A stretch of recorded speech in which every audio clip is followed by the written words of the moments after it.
approach the sigil on the stone. Magic glitters and swirls from it erratically, as if malfunctioning.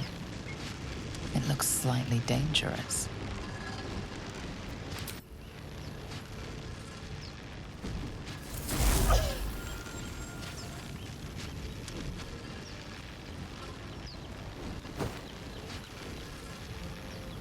A hand? Anyone?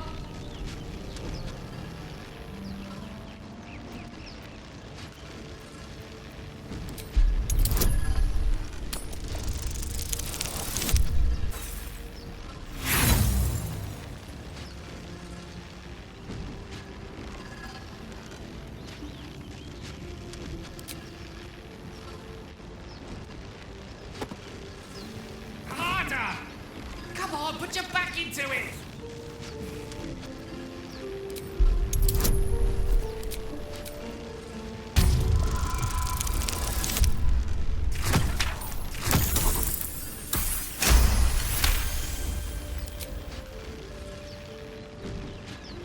That's it! Go on! Keep pulling!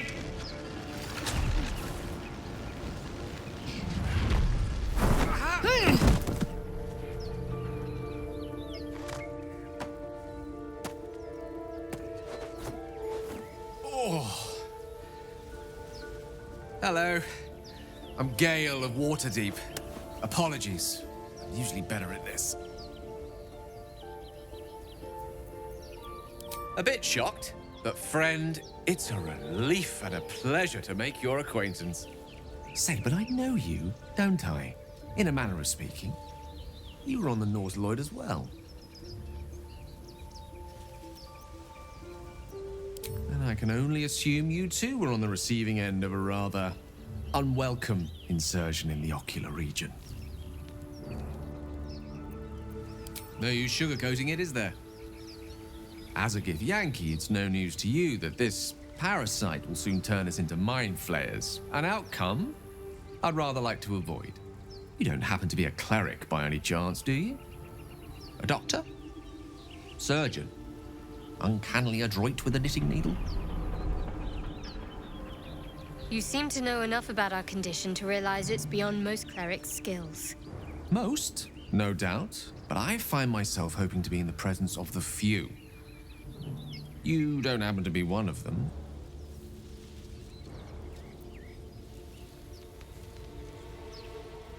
As we've established, few enough can. It's not exactly a common affliction.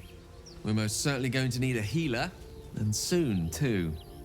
How about we lend each other a helping hand once more and look for a healer together? Most excellent. A parasite shared is a parasite halved, or something to that effect. Oh, but before you think you're about to embark on a journey with most ill-mannered a man, thank you for pulling me out of that stone. It was an act of foresighted kindness, I assure you. For I have the feeling ample opportunities will present themselves for me to return the favor.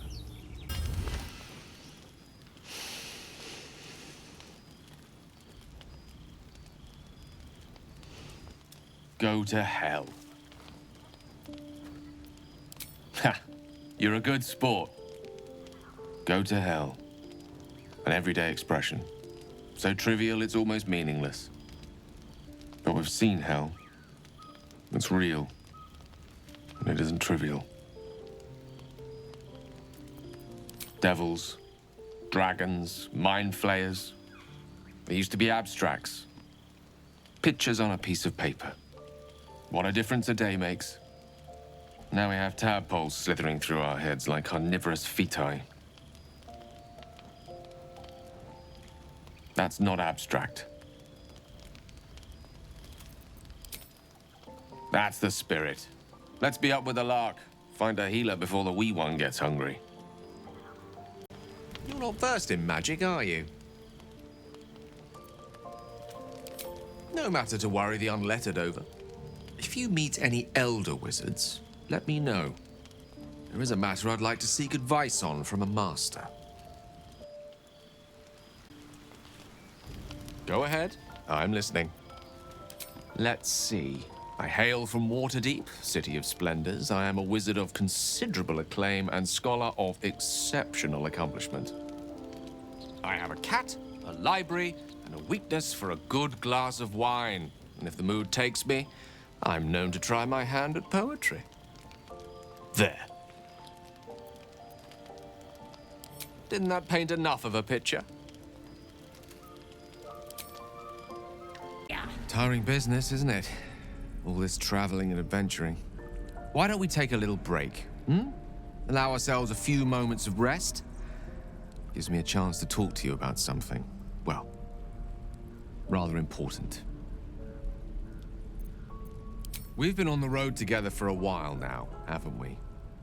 Survived some perils, overcame some obstacles. Ever since you were kind enough to free me from that stone, I've seen you demonstrate remarkable guile and courage.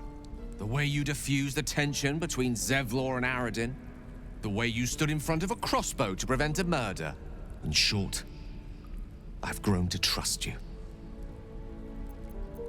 The reason I make a point of saying this is that I've grown confident enough to tell you something I've yet to tell another living soul, except for my cat. You see, I have this condition. Very different from the parasite we share, but just as deadly. The specifics are rather personal, but suffice it to say that it is a malady I've learned to live with, though not without some effort. What it comes down to is this. Every so often, I need to get my hands on a powerful magical item and absorb the weave inside. I can say no more on the matter. Not now, anyway. Just trust me when I say it's all of vital importance. It's been days since I last consumed an artifact, since before we were abducted. It's only a matter of time before my craving returns. That is why I turn to you. I need you to help me find magic items to consume. It is vital. Dare I say it? Critical.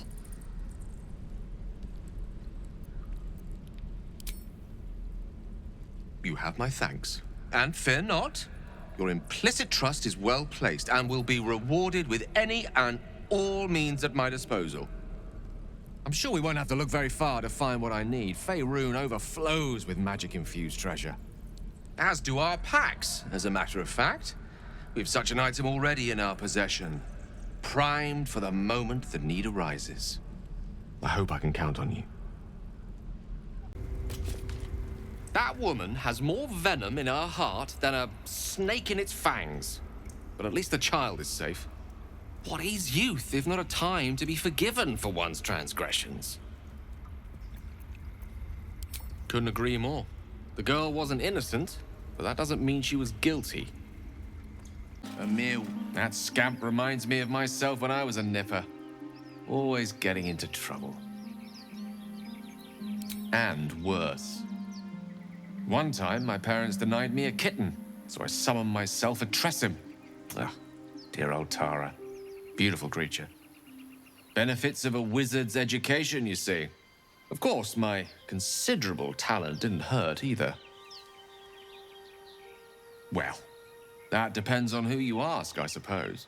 I may have summoned things rather more exotic than a winged cat. There was that magma mephit once. Nice fellow, we kept in touch. Of course, in walked the housekeeper, screaming, yelling, panic, and before you know it, fire everywhere. Anyway, I'm glad we got that boy out of his predicament. Poor lad would have been harpy feed if it wasn't for you. I've known a few warlocks in my time. Talented, of course, though sometimes too eager to listen to the devils on their shoulders. Comes with the territory, unfortunately.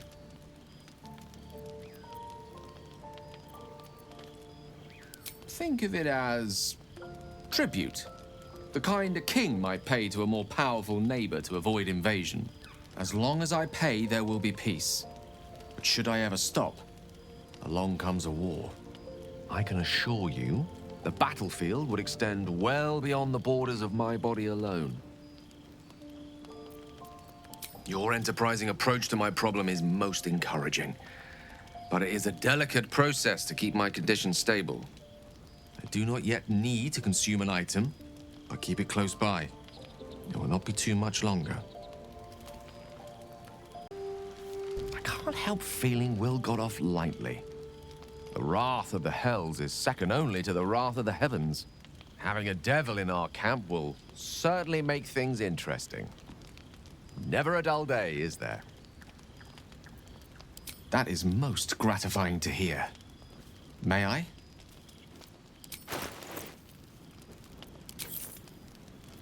Thank you.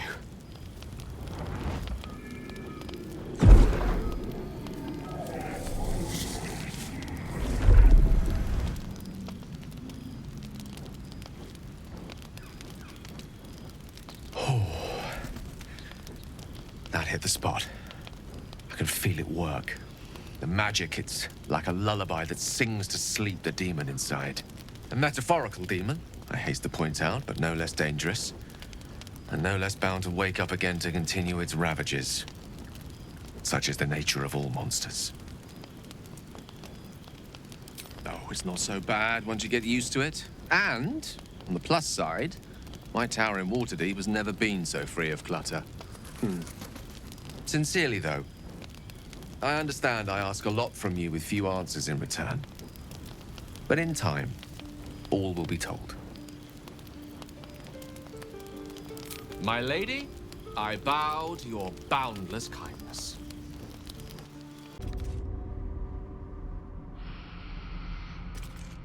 My condition is worsening again. I need to consume some powerful magic or it may become volatile.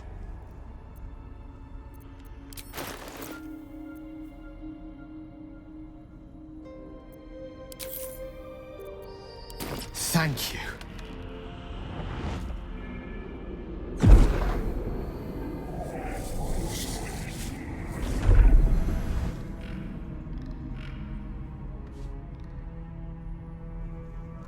It is a strange experience. Each time anew. Like a lost soul is spelunking through the darkness that is me, only to be sacrificed on the dread altar of the heart. Somehow the second artifact hasn't had the effect of the first. Somewhat relieved the discomfort, but I fear my hunger hasn't quite...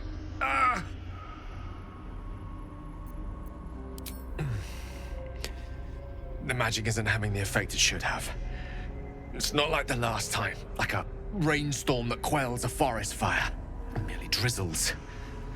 The embers still sizzle, the fire remains undefeated. I'm not certain what's going on, but nothing good. Please, I need to think. I need to retrace my steps to a glade of calm and think. Thank you for the artifact. A great deal of trouble it was too. A great deal of trouble indeed. My condition likes being ignored as little as I do. I must consume another artifact.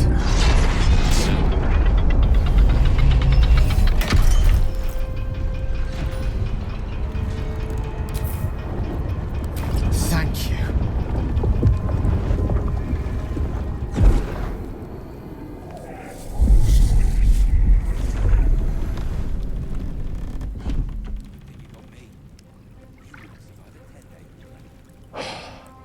Good gods. It hardly has any effect. Oh, Mystra, have mercy on us all. Listen, I need to speak to you, to all of you. It would be unconscionable of me to remain silent. I might just be about to remedy that. You have to know who I was. You have to know who I really am. What I am is a walking shadow of the promise I once held. I'm what one might call a wizard prodigy. Who from an early age could not only control the weave, but compose it. Much like a musician or a poet. Such was my skill that it earned me the attention of the mother of magic herself. The Lady of Mysteries. The goddess Mystra. She revealed herself to me and she became my teacher. In time, she became my muse. And later, even my lover. I am, after all, the villain of the tale. We enjoyed each other's company. Body, mind, and soul. But even so, I desired more. You see, no matter how powerful a wizard we mortals can become, we never scratch more than the surface of the weave. Mystra keeps us in check. There are boundaries she doesn't let us cross, yet every time I was with her, I stood on the precipice, gazing into the wonders that lay beyond. I sought to cross her boundaries. I tried to convince her. I pouted. I pleaded. Swore my ambition was only to serve her better. She only smiled and told me to be contented. But inconceivable as it seems to me now, I shared a bed with a goddess, and yet I wasn't satisfied. So I sought to prove myself worthy to her instead. We come now to the crux of my folly. Shall I share the story behind it, or would you rather head straight to its sordid finale? Very well. Here goes. Once upon a very long time ago, a mighty lord lived in a tower. A flying tower, to be precise. I'll save his history for another time, but the gist of it is that he sought to usurp the goddess of magic so that he could become a god himself. And he almost managed, but not quite. His entire empire, Netheril, came crashing down around him as he turned to stone. The magic that was unleashed that day was phenomenal. Roiling like the prime chaos that outdates creation. Even the weave itself could not withstand the onslaught. It fractured, then shattered, and all magic was lost to the mortal realms, until the day Mystra returned. She restored the weave, reuniting all its scattered shards. Or so I thought. Until, in the course of my studies, I learned of a book. A Netherese tome in which a piece of the fractured weave had been sealed beyond her reach. What if, I thought, what if, after all this time, I could return this lost part of herself to the goddess?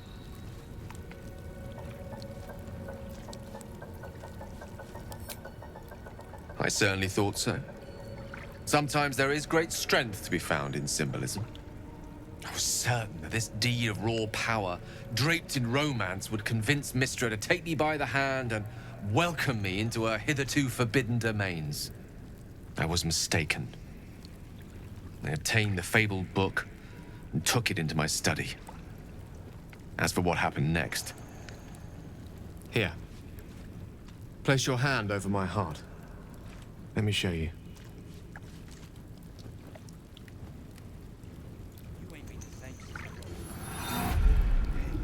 You feel the tadpole quiver as you realize Gale is letting you in, into the dark.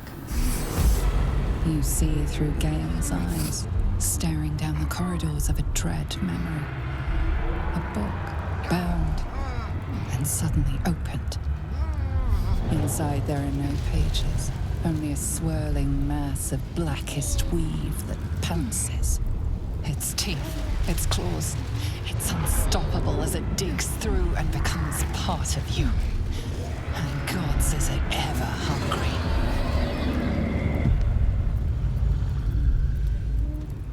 Thankfully, the moment I absorbed the fragment wasn't enough to kill me outright. It was only the beginning.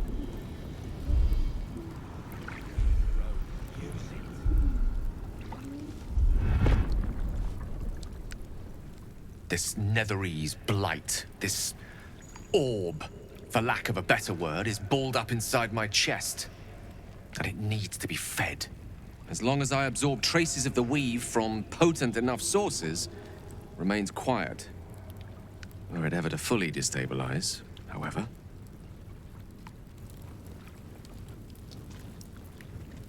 I will erupt. I don't know the exact magnitude of the eruption, but given my studies of Netherese magic, I'd say even a fragment as small as the one I carry, it'd level a city the size of Waterdeep.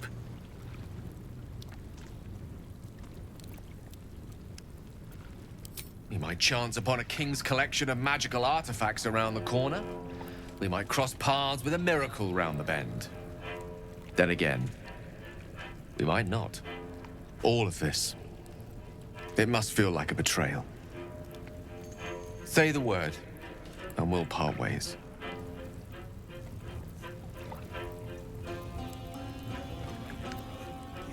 That is a great relief. Oh, a great relief indeed. You truly are a soul that steals my own. From all my new rallied heart, I thank you. I thank you all. I understand if you stand against me. I'm humbled if you stand with me. Either way, I will do my best not to let you down. I stand at a precipice, but if you do not give up hope, neither shall I. I'll fight. I'll resist as long as I can.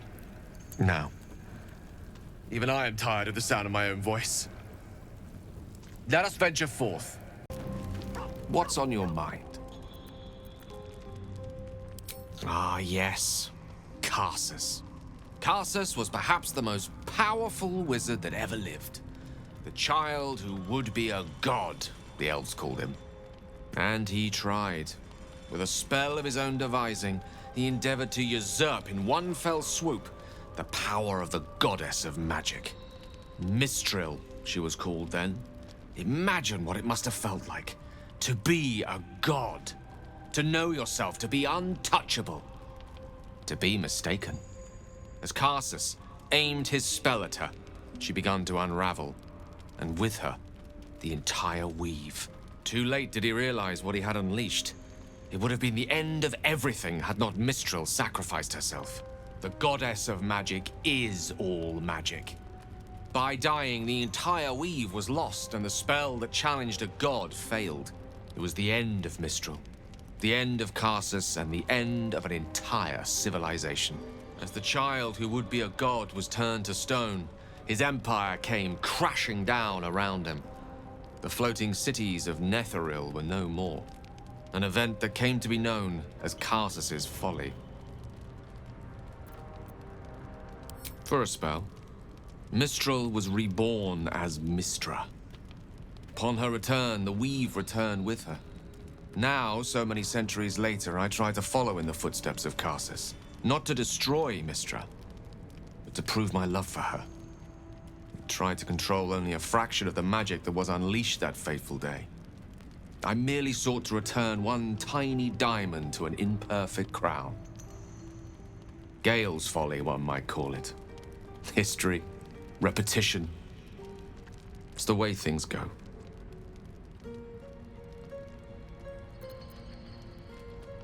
If it should ever come to that, if I ever know I am no longer able to stop it, I will do anything I can to ensure no one but me pays for my mistakes. I will find the remotest place on the surface of Faerun, or perhaps far below in the depths of the Underdark. I will await that death, alone. I promise I will not betray your trust. You kept me by your side despite the menace that I am.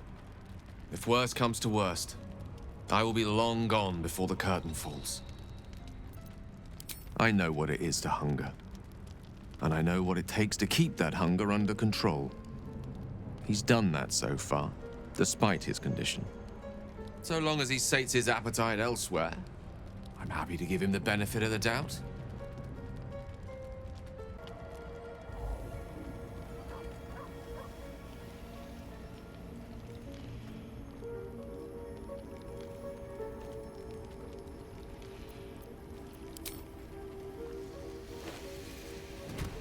Oh. My, you startled me. It's miles away. Someone I miss, and lost, I suppose. Mistra commands all magic. Salvation, if such a thing exists, is hers to bestow or withhold. And yet even now, more than I fear losing my own self and soul, I fear losing my command of her art. Magic is my life. I've been in touch with the weave for as long as I can remember. There's nothing like it. It's like music, poetry, physical beauty, all rolled into one and given expression through the senses. Would you like to experience this? Then follow my lead.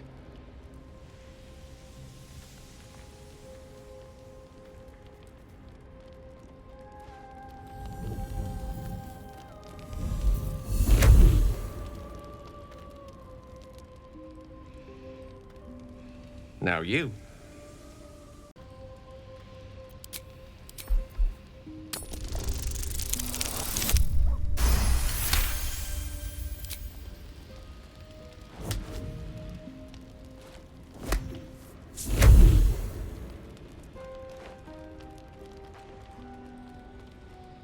You feel something strange, like a kind word and a kind touch at the same time.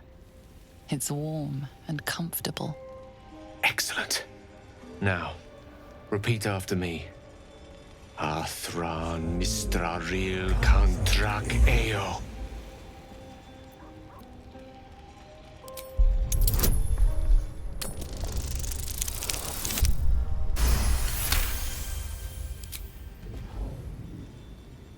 Suddenly, the scent of rosewater and a sense of well-being.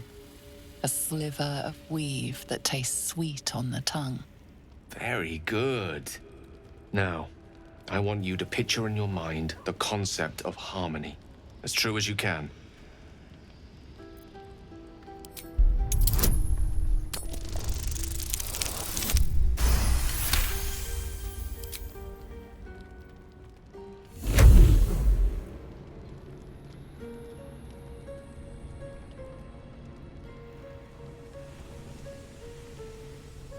You see, or is it sense, the presence of a woman. The woman who hovered over Gale's palm. There's something like the anticipation of a kiss, then the pleasure of being cloaked in peace. You are safe. You are nestled in the cup of Mystra's hand. You did it! You're channeling the weave. How does it feel? That it does. The weave connects you. The moment feels intimate.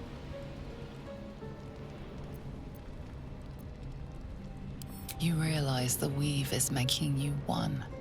You have but to imagine your desire, and Gale will know it.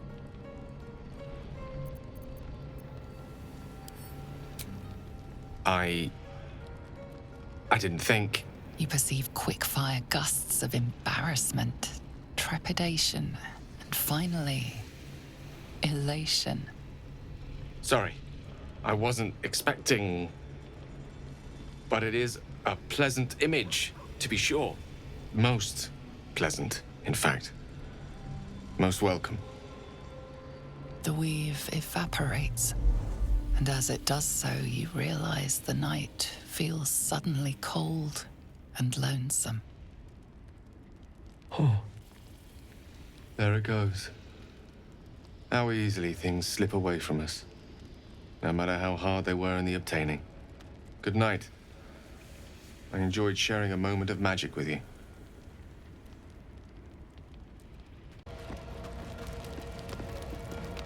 Always a delight to speak with you. What can I do? I assure you it's not. Don't get me wrong, you did well. The somatic component, the verbal component, even the focus on the inner self that invites Mystra in. But I was still your conduit. To perform such a feat alone requires much and arduous study. Yet it is life's most worthy pursuit in my impartial, if not humble opinion. Oh, I was surprised, but pleasantly so. Just like I said, amid the madness that has befallen us, it seems almost out of place to think of a kiss.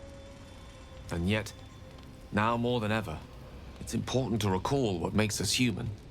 Well, you know what I mean. A stolen glance, that sudden heartbeat. Sometimes the little things are worth more than kingdoms. They promise things to come. My apologies. Huh. Not quite myself just yet. I had the strangest dream last night. A visitor came to me. A vision of unparalleled beauty and power. She told me she was watching over me, protecting me, and that our tadpoles could prove beneficial if we embrace what powers they have to offer. An uncanny apparition. Not entirely sure what to make of it.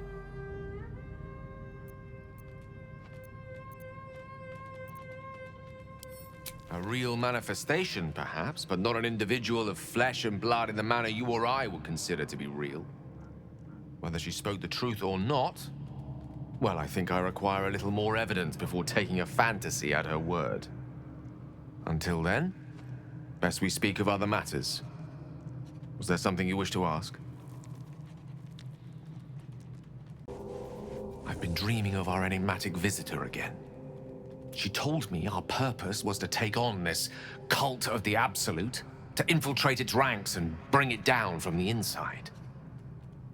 She even offered me greater powers, the result of some manipulation of the tadpole's psionic abilities. Given the magnitude of what we're up against, I see no harm in considering the benefit this offer might afford us. Could be the only way to reach this source in one piece. As existential evils go, the Absolute certainly seems an adversary worth halting in its tracks.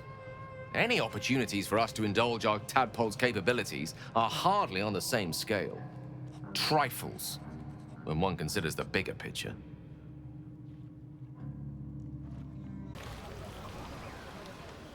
Beautiful night, don't you think?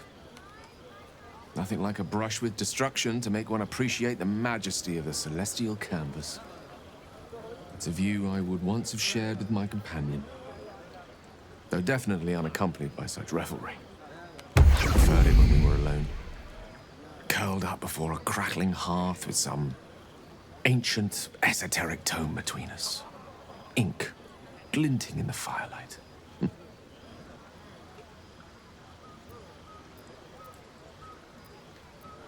Oh, not everyone is comfortable being alone with their thoughts. Though I never felt alone with a book in my hand, or with her for company. I speak of Tara, my Tresson, assistant, my constant companion through all the ills and tribulations my hubris has thrust upon me. She'd be most impressed by our efforts saving these tieflings. Proud, even. And I've given her little to be proud of recently, after I was afflicted with my condition. And locked myself in my tower for an entire year. I was inconsolable, wallowing in my self-inflicted tragedy. I'd given up on myself, but Tara never did. It was her encouragement, her research that led me to my treatment. Once we knew that magically infused items were the key, she went out to find them for me. She saved my life. After so long being cared for by someone else, it feels good to have repaid the favor. Not directly to Tara, but to these poor tieflings. I'm sure she would approve.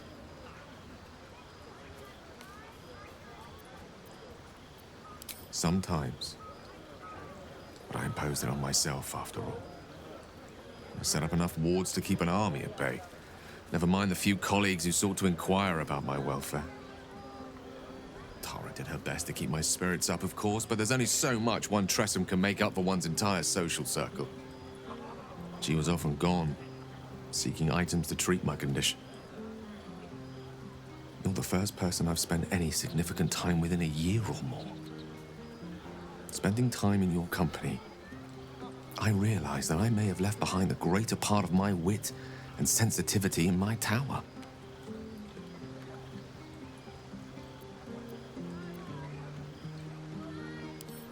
Wait, are you saying... You know what? I think I've clearly had far too much wine. And you've had nowhere near enough. I think this is a conversation best held back on. For now. With my condition as volatile as it is, I fear any undue... excitement may tip it over the edge. So to speak. Go! Indulge in the frivolities. They're good for the heart. And mine will be all the lighter to see you enjoying yourself.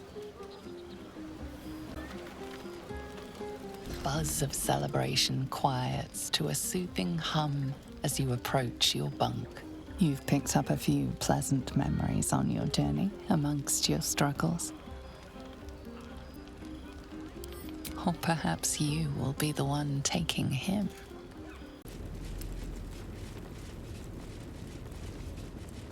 Let us have words. Who there, wanderer? Stay thy course a moment to indulge an old man. Elminster? The very same, Gale. And a fair bit miffed he is, too, finding himself forced to expose his best pair of boots to so many miles of country road on your behalf. Meet Elminster Ormar.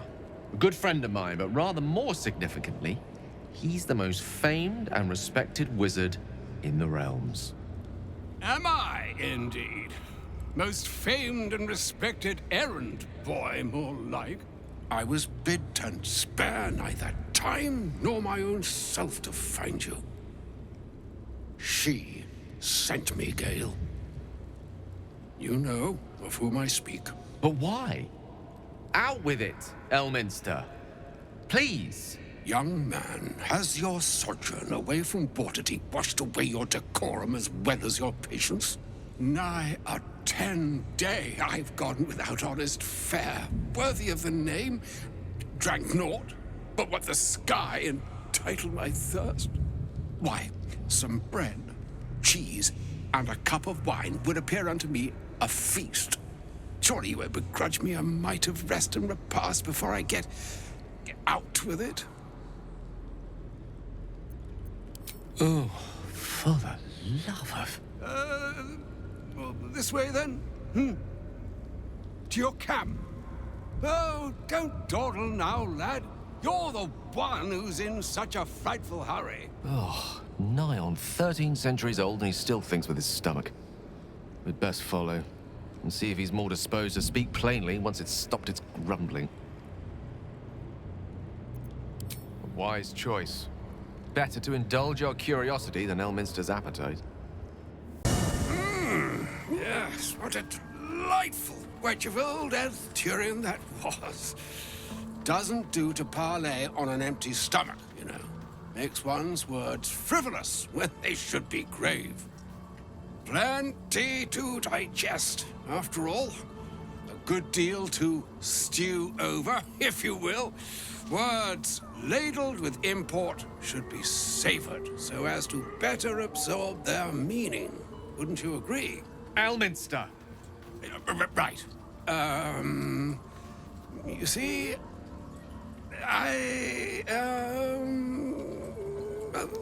that is to say, Gale, my boy, I've come to address a most pressing matter. I'll speak as plainly as I can, forswearing the accustomed frills that decorate my speech. I'm here on behalf of Mystra. The message and the charge I bring you are hers. Oh, Mistra's delicate feet are ill-suited for the hardships of the road. You know where you went wrong, Gale. No, we needn't dwell on that here and now. But even so, you're to be given a chance of redemption. Mistra would consider... forgiveness? She would consider what she considers to be forgiveness. Mystra is aware of the misadventures that have befallen you both. She knows of your strife with the Absolute, that most insidious of evils.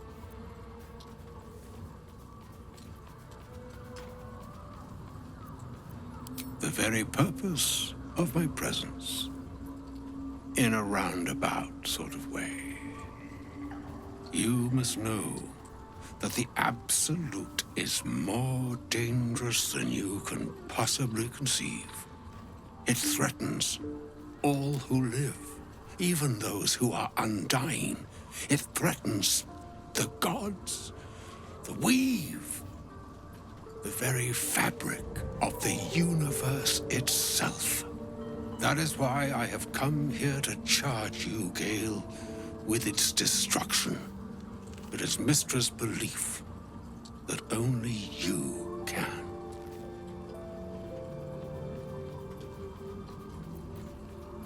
I doubt not your conviction, but Gale has an unnatural advantage. The orb. Precisely. Mystra has granted me the power to stop the clock, as it were, on the orb's rush to overpower you. Instead, you will be able to unleash its lethal combustion at will. Interesting. This could be help, or hindrance. We shall have to see. You must find the heart of the Absolute, whatever that may be, and use yourself as the catalyst that will burn it from this world.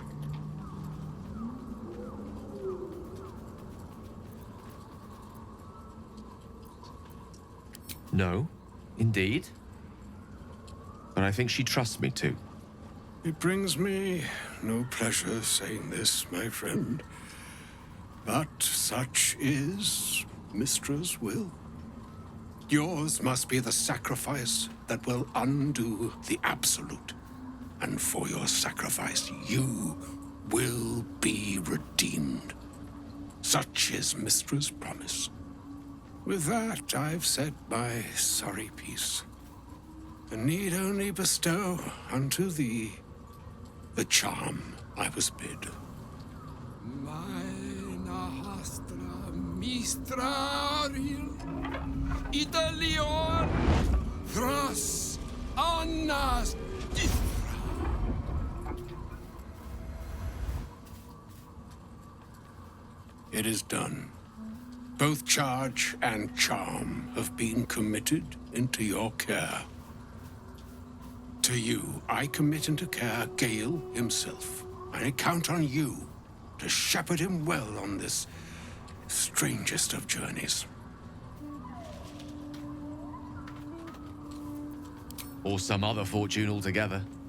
Like moons make swell and wane the nescient seas, so too the sky-strewn gods ordain the tidal fates of mortal days. And yet, an ocean born in lonely hours, come ebb, come flow, come all that is beyond the breadth of our dominion. Be a moon unto yourself. Even the waves of fate can break upon the shores of will. Farewell, my friend. Farewell, Elminster. I'm glad she chose you. An audience with Elminster is never less than memorable.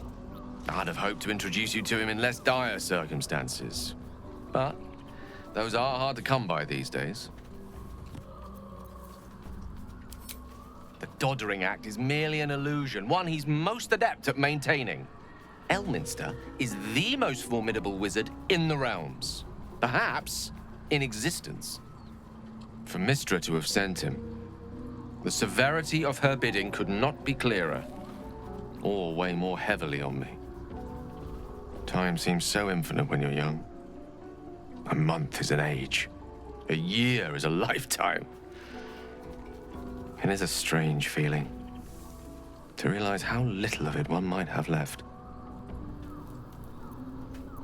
Of course, we offer the clearest solution to our problem. All I have to do is find the right place and time, close my eyes, and let go. Then the slate will be clean.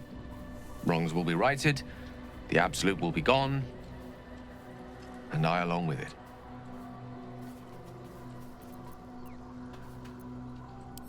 No doubt she has the power to do so, but as for the permission, Ao would not look kindly on her meddling in mortal affairs.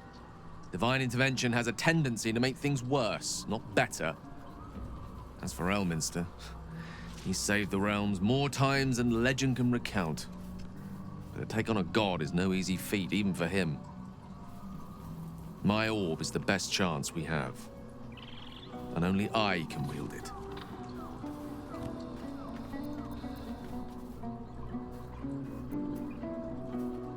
I had no doubt I could rely on you. That remains ahead of us for now. The heart of the Absolute must be discovered before I can stop its beating.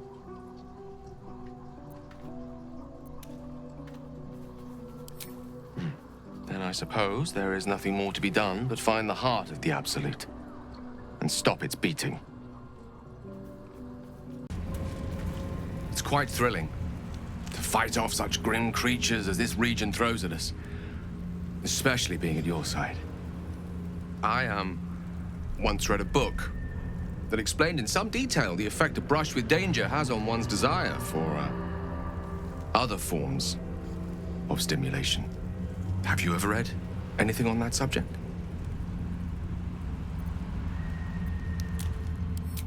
I believe you. You never look so beautiful as at the end of a stirring battle. Your cheeks flushed, gaze bright, muscles glistening. Perhaps it's just the thrill of our near undead experience talking. Standing at your side through such darkness and disrepair, it only makes me want you more.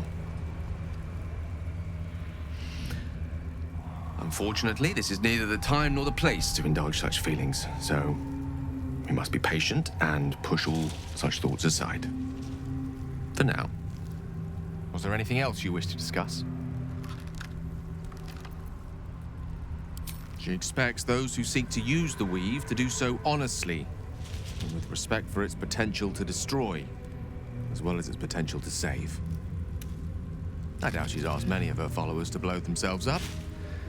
That's a fate she's bequeathed exclusively to me. She wouldn't ask such a thing if it weren't our only means of survival. However much she's annoyed at me. Oh, you know me, ever the optimist. I'm trying to focus on the positives. Truth is, I was living on borrowed time already. Consuming those items would only have kept the orb sated for so long. If anything, I feel more at peace than I have in months. At least now I know my death will have purpose. It won't be a distant bang in the footnotes of history.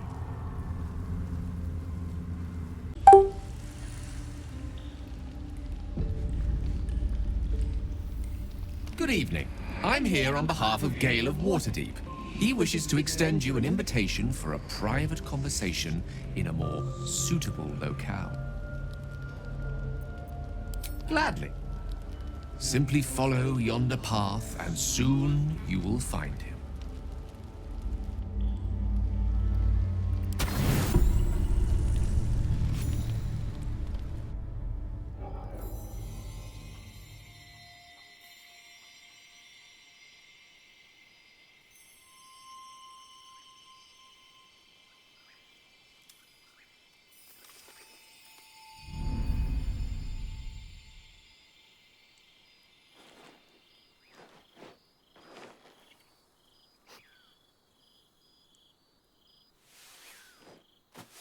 I love this time of night. There's an almost reverent silence that accompanies the peak of darkness, when you'd almost believe the dawn will never break. The cradle of eternity. The timelessness of lovers.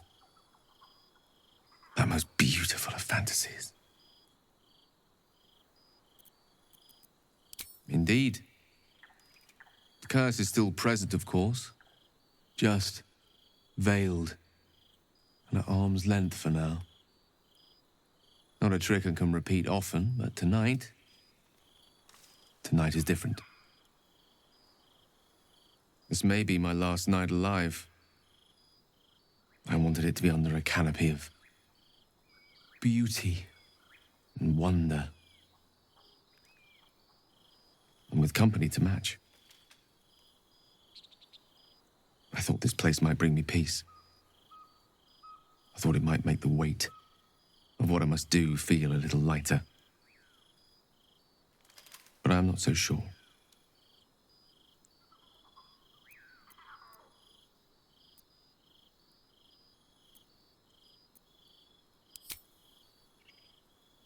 Thank you. But even if we do find another way, perhaps this is the right way. The end fate wishes for me. There is no point in running from the inevitable. Better to meet it on my own terms.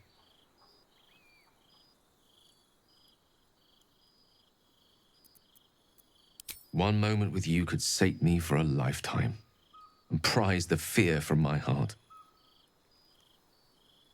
I'm so very glad you came to share this with me. I know this is all unreal, but I created it for you. You must know that you're very special to me. If things were different, if we were home, I'd have taken time to do things properly, to say it all better. But time is short. I'm in love with you.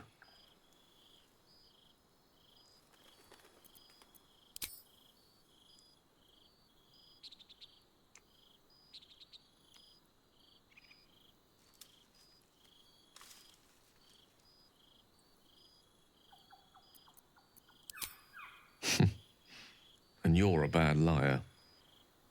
I lived the life of a hermit for some time before I met you. Safer for all, but not conducive to pleasures of the flesh.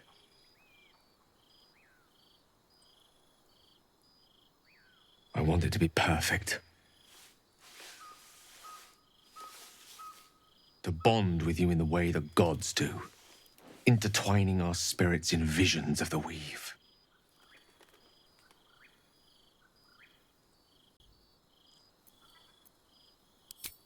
How about the perfect night in Waterdeep? Yes? Let's imagine how it would be. The scene is this. You and I stand in the room that is the center of my universe.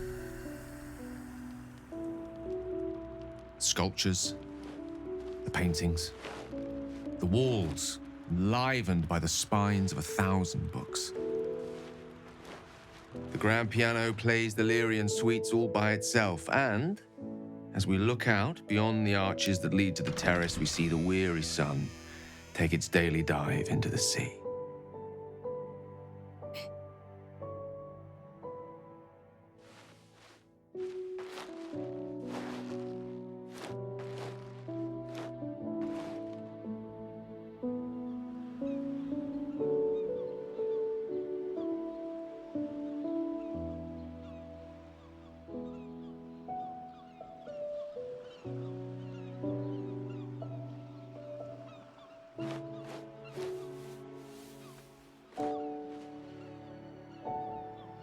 My favorite spot. Many times, evening turned to night and back to daybreak once more while I sat here, lost in words. On the contrary, no one is lonely when they have books, except perhaps the illiterate. This one here is called The Art of the Night. It details the first 1,000 nights of a newlywed king and queen. They turned everything they did into an art. The art of conversation, the art of taste, time-honored and newly acquired. The art of the body, the exploration and acceptance of the self and the other. The art of the night itself. They say we take a page from their book.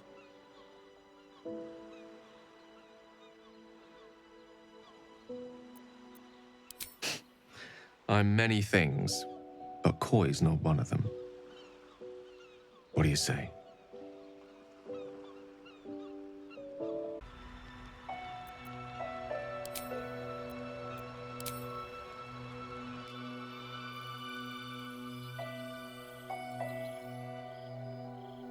The old ways, then.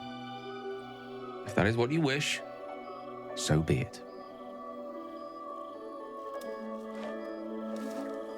A small gesture towards your comfort.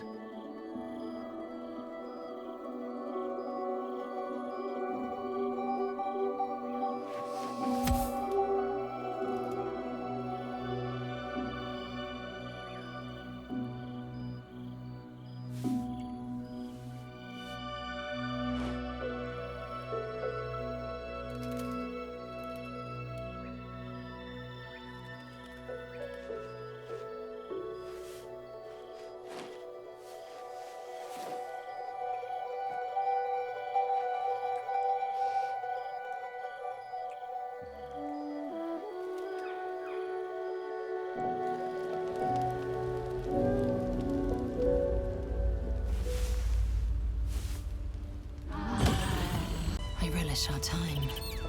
I wanted to talk to you about our night together. Have you ever walked to the very edge of a great precipice and shuddered at how easy it would be to step into the void?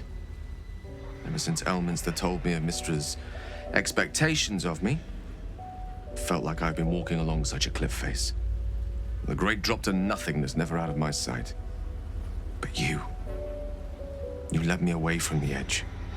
Without your words, your touch, I fear I would have sought purpose and solace in that void.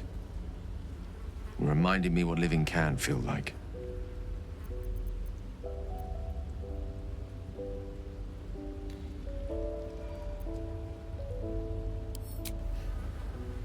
I had been hoping you'd say that. To be an object of pity. I couldn't live with that. I hope the end is much farther away than I had suspected. I hope that night meant as much to you as it did to me. And I hope we will have more time together. Together. Alone. I'll see that there is. Woe betide anyone who tries to stop me.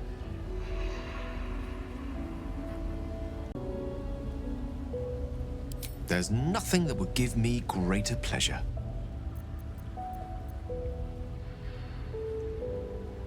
You must know, our relationship is the brightest spot in our otherwise bleak endeavor. To know you love me for the man I am and not the magic I command. None have loved me so purely before. You are everything to me. And yet our relationship is only a nascent fraction of what it will become. You give me hope. And I've not had that in some time.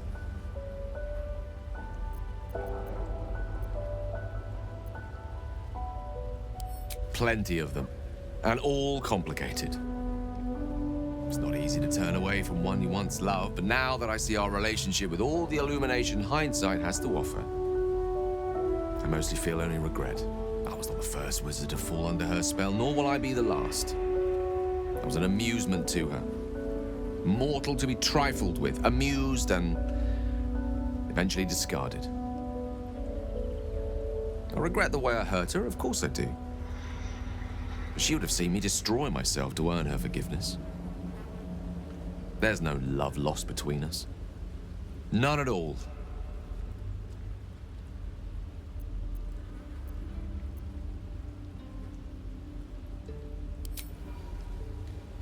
What a question. No. You're not the first. Though you are the first since my relationship with Mystra came to its ignominious end. When the true danger posed by my condition became apparent, I had no choice but to sequester myself away from civilized society. A reclusive wizard. Who'd have thought? After so long with Mystra, I have to say the pleasures of mortal love are much sweeter than I remember. Though perhaps that's simply because it's with you.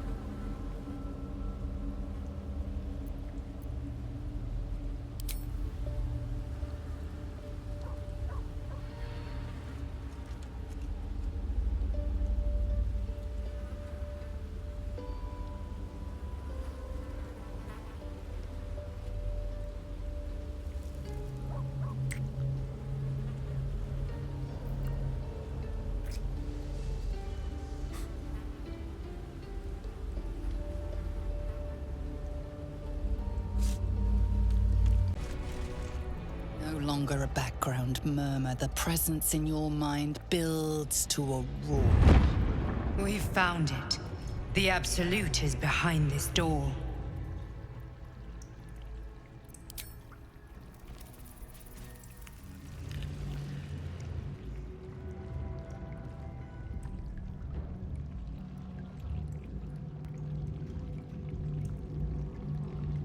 You said it was under control. It isn't you I answer to, Gortash. Motherfucker! Gortash! Oh, the general voice. Is this where we salute? Salute, yes. With cleavers through his blood-starved flesh. How it crawls with failure. Like flies on lick-wet carrion. You forget yourself, Orin. I have played my part. You built an army for our masters, true enough. But what of the astral prison? A rogue true soul flaunting it under your nose all this time. And you ran from her. Sure that they would follow and deliver it into my hands here. If you would cease these distractions. The distractions have been yours, Ketheric. Perhaps we never should have dug your daughter up. So you haven't lost your edge. But you're still not as sharp as Orin, I wager. The Slayer against the Undying One. That'd be fun to see. His crypt breath sings to my sinews. Again, again, again, again, again. But he must lead the murder march to Baldur's grave. If the weapon is truly in your grasp, Ketheric, might I suggest closing your fist? Orin and I can wait for you no longer. The plan proceeds. We're going to the city, and we expect you to follow. Army and the weapon in tow. The Edict of Bane. The lash of Thor!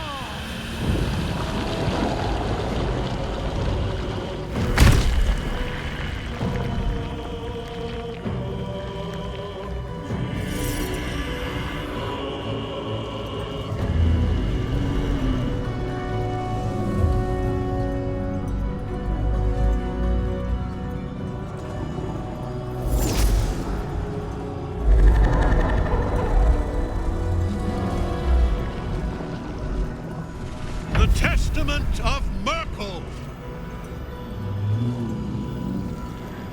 An elder brain. One of the cruelest and most powerful creatures in existence. Enslaved by mere mortals. Look at that crown. It radiates with power unlike anything I've ever seen. To have it. To hold. Oh, if only I could. But I can't. This is it. I must do as Mistra commands.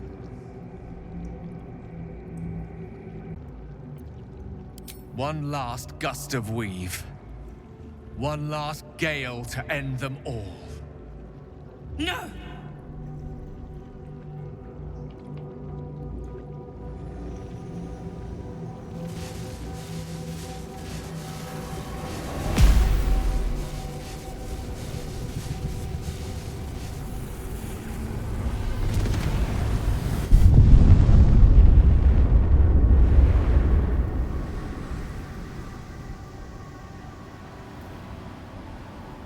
Beneath the smoking ashes of Moonrise Towers, the Elder Brain lies destroyed.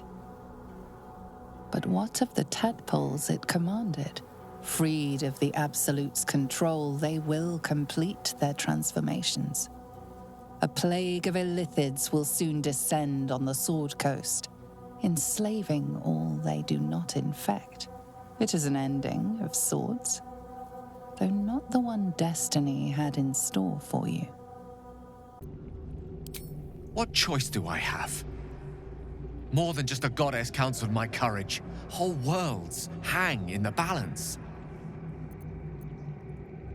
I love you too, Much more than myself. More. Even than Mystra. Very well. Whether I condemn this world or not, I choose you. I can't help but feel like I've been fumbling in the dark for too long. And I've just had a lit torch thrust into my hands.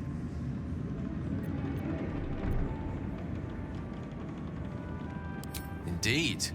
Under other circumstances, I might have been subdued or ashamed. But after what we saw, I must admit, I'm excited.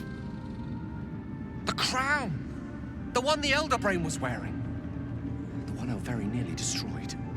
Netherese magic. So pure, so complete, that I didn't even recognize it at first. Most Netherese artifacts contain only the faintest amount of their former power. The ghost of an echo of a memory. That crown was different. I can't fathom how such a wonder survived. Surely everything of its ilk was destroyed along with Netheril itself, but no matter.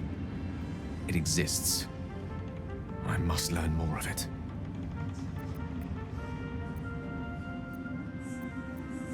That crown sits on a gargantuan elder brain bent on destroying us and everything we hold dear. Understanding its true nature might unlock the means of our victory. We need to learn more about what we saw. An artifact as powerful as that crown must have been documented somewhere. As luck would have it, we'll soon find ourselves near one of the finest book collections this side of Candlekeep, Sorcerer's Sundries. I need to go there and learn all I can.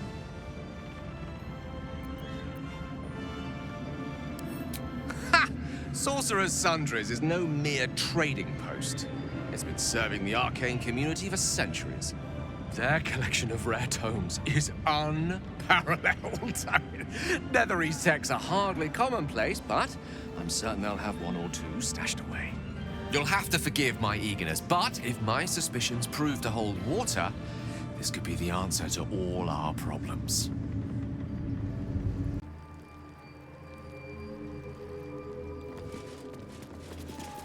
The Annals of Karsus. The preamble to a civilization's downfall, committed to parchment by the very hand that wrought its destruction. The truth of the crown, I hope. All that stands between us and enlightenment is the turn of a page.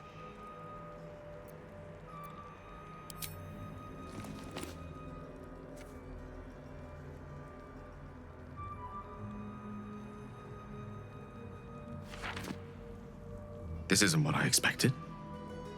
This is much more. The crown of Karsus. And this is no mere journal. It contains Karsus's original plans for the crown's construction. His designs for godhood.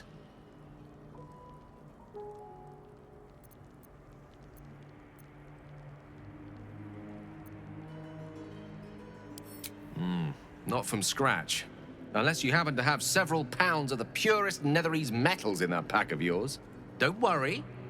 I'm not asking you to surrender anything else on my account. What's called for here is something altogether different. The book states that the crown and netherstones were originally one construct, seemingly sundered at the moment of Karsus's downfall. If we can collect the crown's setting and the 3 netherstones, and with the correct invocation of certain spells and gestures detailed in these notes, I think I could reforge it.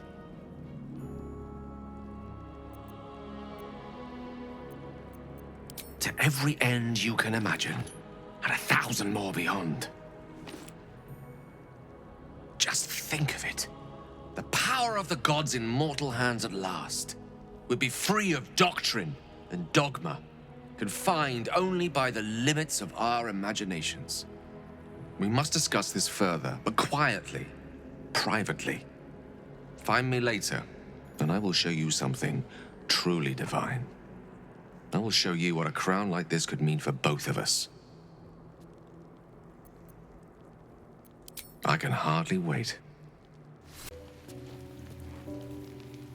I must admit, The crown of Karsus has occupied my every thought since I learned of it. If I can seize it and use it, the possibilities for us are infinite. Words alone are not enough. Permit me to show you. Please, close your eyes a moment.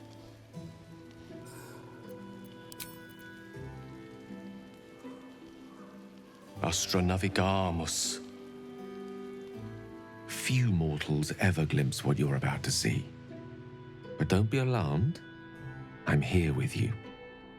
Now, open your eyes.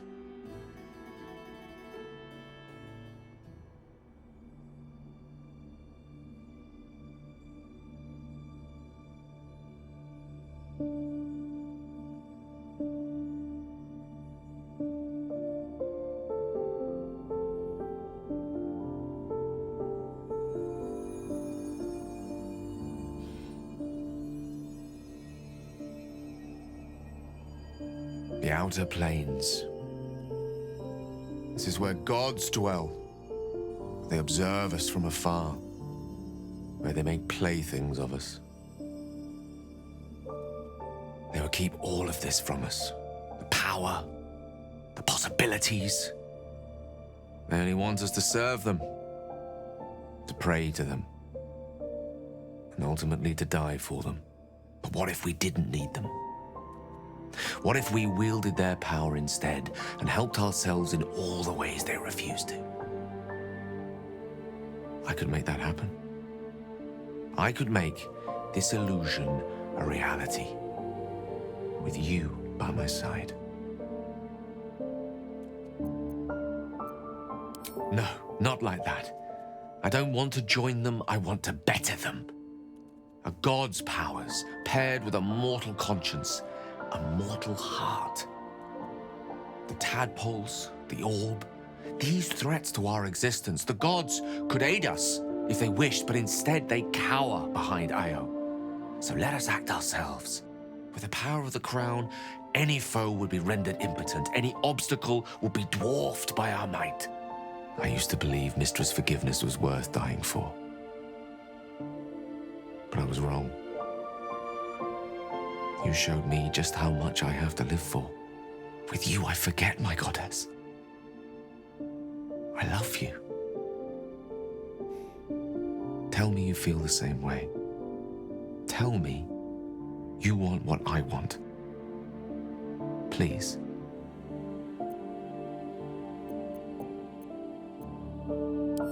Right now, I need nothing more than a kiss. Then we'll face what is to come, together. And claim the crown when the time comes.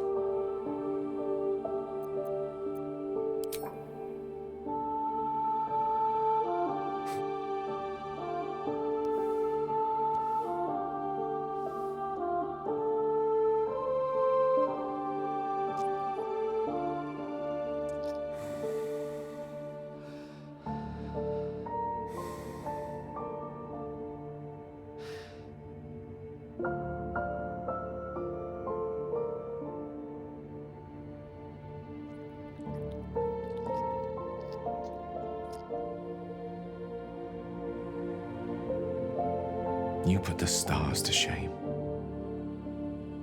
Let's sit here another while. I want to drink you in.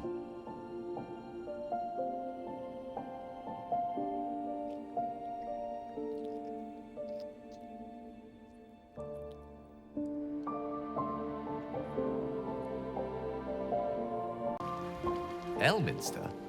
Oh, hello, my boy. No, don't mind me. I'm just enjoying a lungful of Baldurian air.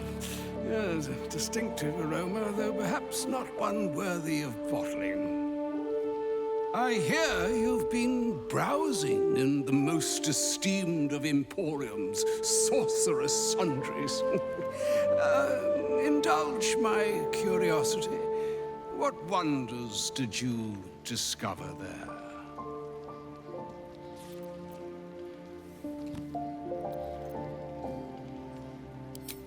I trusted he would be sensible enough to exercise caution in this matter and to seek the truth. By now, you are aware of the evil we are up against.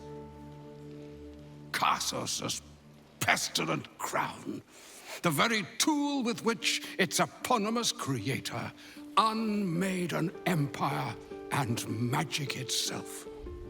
Perhaps now you understand what is at stake here, my boy. Though what Mr. asked of you was extreme, it was not without merit, nor demanded lightly. What are you saying? Or rather, what are you not saying? Mystra knows you defied her, Gale. Well, of course she knows. She's Mystra. She bids you come to her holy shrine in the Stormshore Tabernacle. There, she will grant you an audience at last.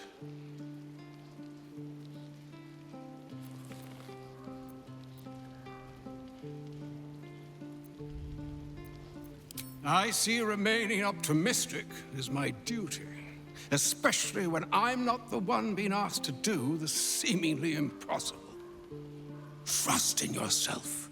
Trust in the weave, if you are willing. Trust in Mystra.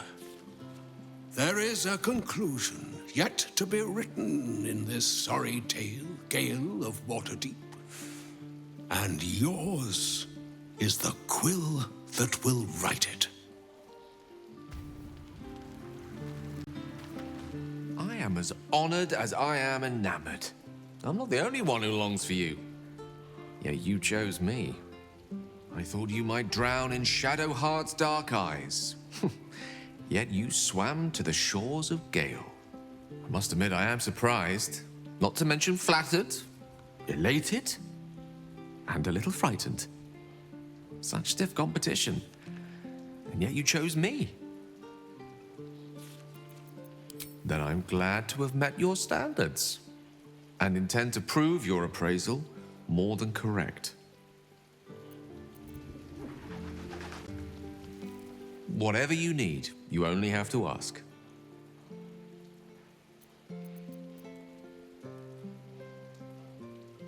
Excellent idea. I'll be there bright and early tomorrow. My time is yours. What do you need?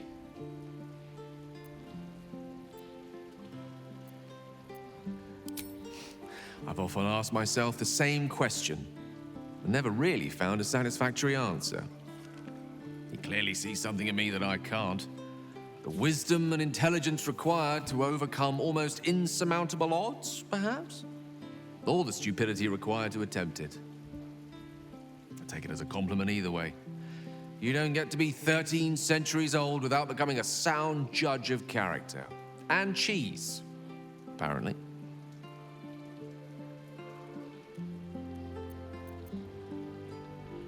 I regret many things in my life. Choosing to be here, intact and unexploded, is not one of them.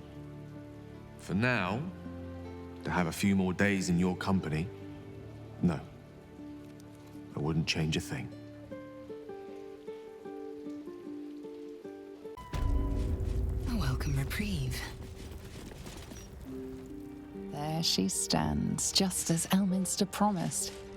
Mystra, goddess of the weave, mother of all magic. The old man wasn't lying. She's opened the summoning channel. Can't you feel it? Gale's right. The very air around the statue crackles with magic. It sets your teeth on edge. A stream of pure, undiluted weave. I only have to reach out, and it will carry me to Mystra, wherever she may be. Go on then, Gale. We'll be here waiting for you when you're finished. Time was, I'd have given my right arm for a chance to speak with Mystra again. The left one, too. Maybe a knee.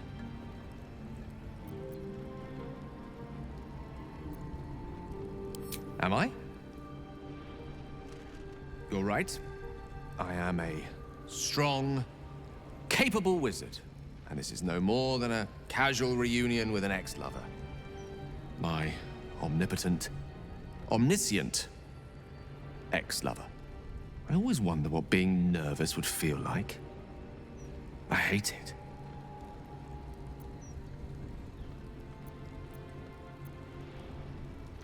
During my time locked away in Waterdeep, I prepared a quite comprehensive speech for her on the subject of our former relationship and the manner in which it ended. Alas, recent events have rendered the majority of it moot, so I'm gonna have to improvise. Unless you have any words of wisdom to impart before I go.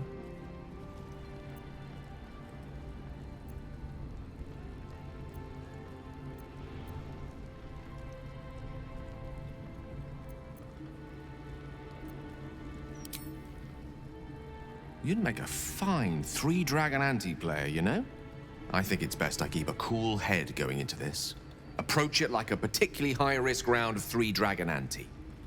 I'll let Mistress show her flight, and then I can see how strong a chance we stand of winning the gambit. I'll only be gone for a matter of moments. The Outer Planes experience time quite differently to our own. Wait for me. Please.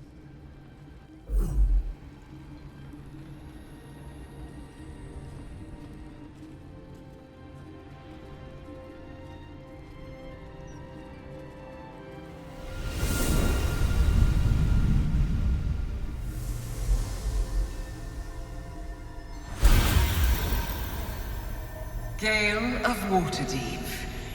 You look well. As do you. But I assume we're not here solely to exchange compliments. So why am I here? You discovered what lies at the heart of the Absolute, the crown of Karsus.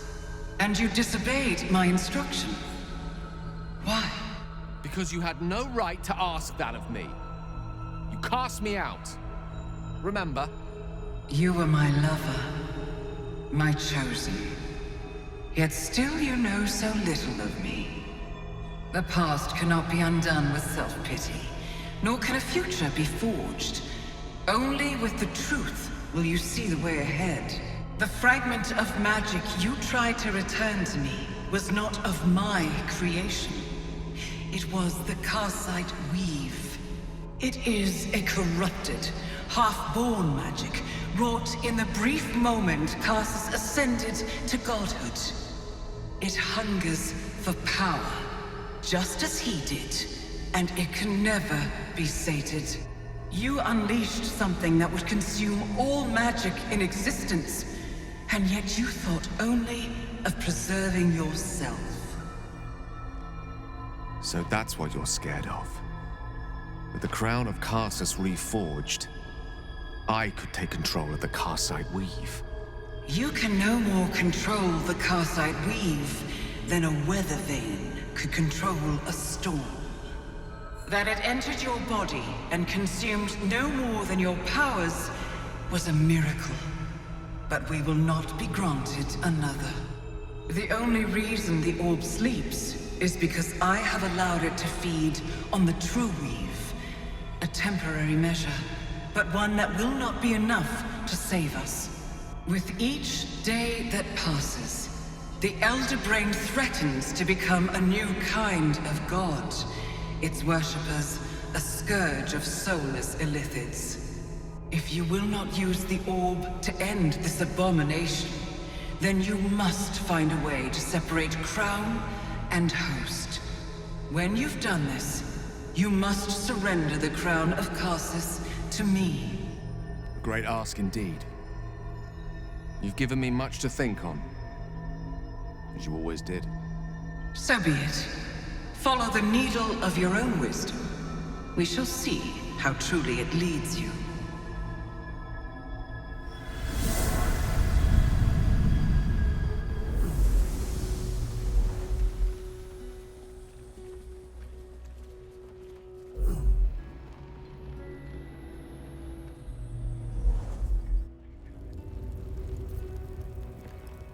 I hope the city doesn't seem too small and quaint to you. Now you've caught a glimpse of what lies above and beyond. I had hoped to have a word with you about that, in fact. Our little voyage to the stars. What I proposed to you was something bolder than most mortals ever have to contend with. And yet, your resolve was firm. I wanted to see how you felt on Terra Prima. Did our dream survive the waking from it?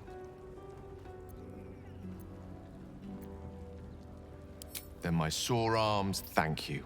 I can finally stop pinching myself. I can't tell you how glad I am not to face such an undertaking alone. We will succeed where Karsus failed, I'm sure of it. Standing, side by side, even against such intimidating odds. How could we not? Was there anything else you wish to discuss?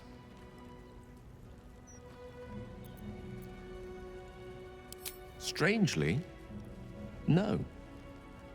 Once, a mere glimpse of her face would have been enough to turn my insides over. But not this time.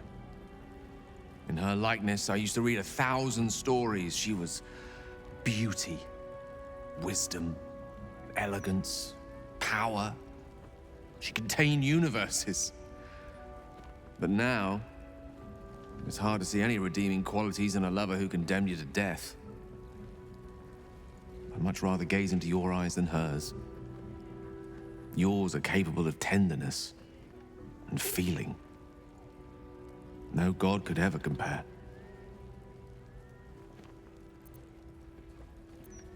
There's nothing that would give me greater pleasure.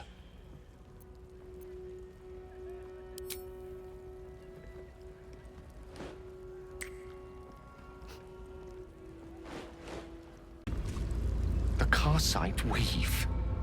I had no idea. Do you realize what this means? The orb is no stray piece of ordinary magic. It is something entirely different. The nascent form of a new divine power. Of course, I couldn't control it. I was mortal. But once I reforge the crown, the power of a god will be mine to command. The orb will answer to me.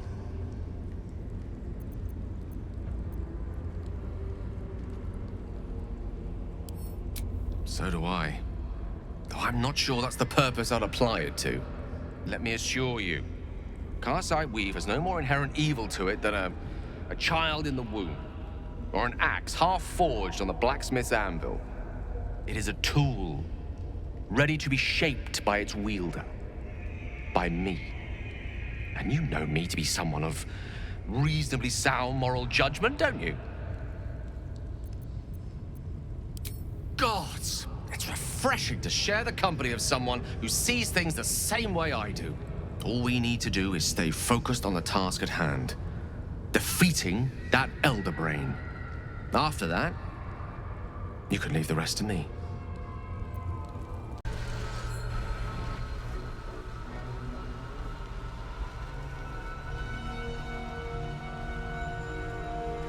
I have assessed our encounter with the Netherbrain from every angle. I know why we failed.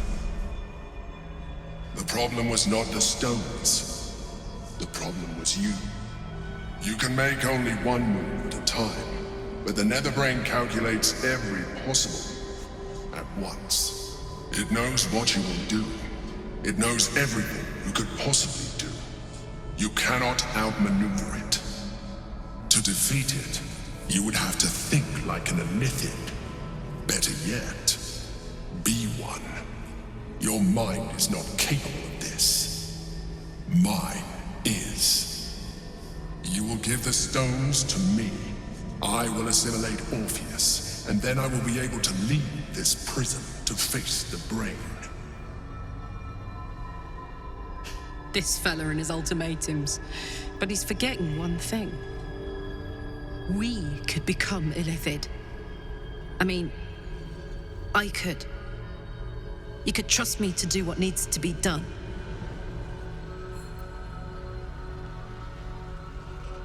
You still don't trust me. After all we've been through. Remember, I have been your salvation from the very beginning. Your knight in shining armor. I freed you from the Nautiloid, prevented you from crashing to your death. I have protected you ever since, at no small cost to myself.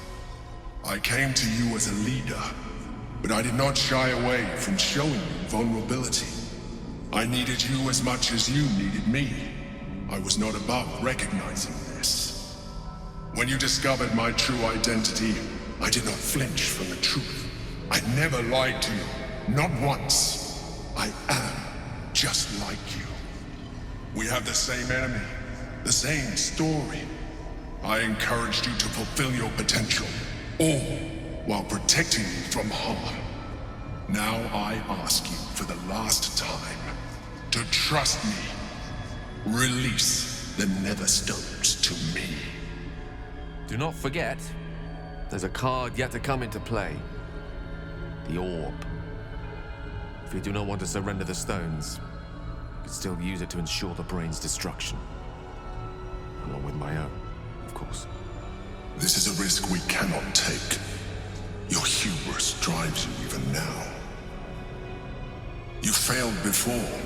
I cannot trust that you will not fail again. You must trust me. Hand me the stones. I told you we have to trust one another. I told you the Githyanki would only want to kill you for what you are. Still, you choose to break our alliance. Even united, the Netherbrain was going to be an impossible enemy. But apart, we have no chance of survival. Very well. Since you will not work with me, you work against me. You leave me no option but to join the Netherbrain.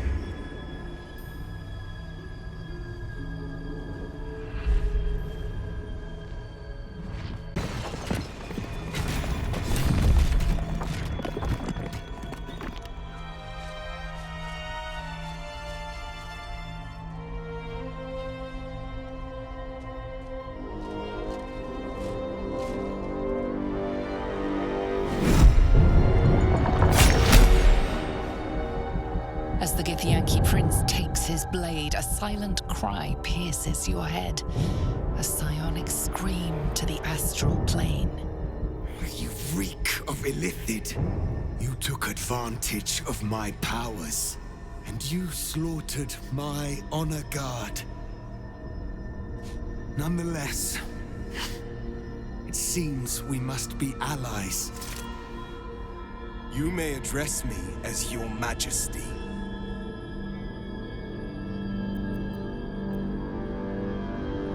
Make no mistake. Were it not for our common goal, I would strangle you where you stand. Your very existence tests my self-restraint. I will neither forgive nor forget your abuse of my powers.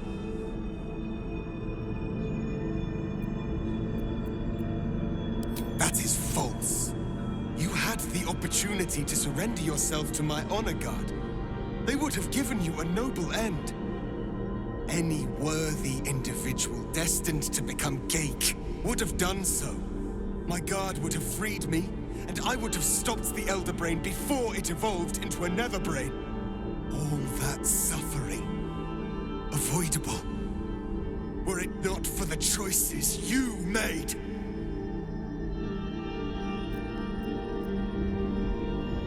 In this, we are aligned. I am obliged to overlook your transgressions.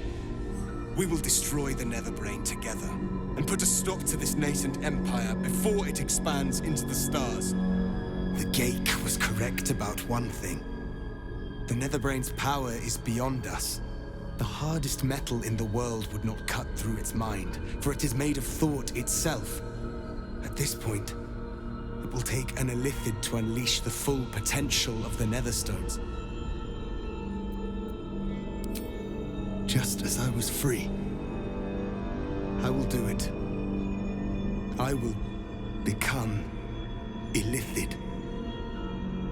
I will sacrifice my soul for my people. I will end the grand design. The Netherbrain will be only too pleased to claim me. Even in my darkest hours, I knew it was my destiny to save my people. I could never have imagined this would be the way. Give Kartavkim crushed.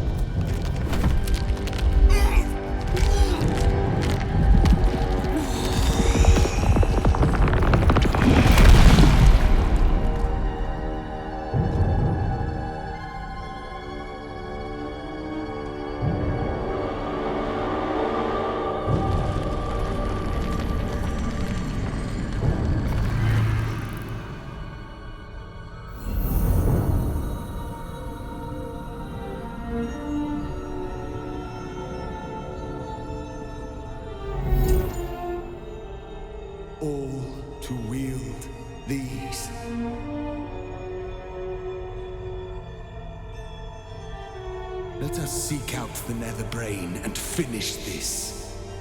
Once the grand design is ended, kill me. It is the very least you can do. Strolling these streets together would have been quite magical in other circumstances. This is all a tad apocalyptic for my liking.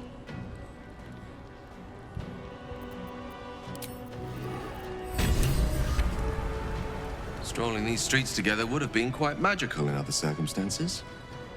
This is all a tad apocalyptic for my liking. I'd need a ream of parchment longer than an Elderbrain's stem to capture the tumult I feel at that particular prospect.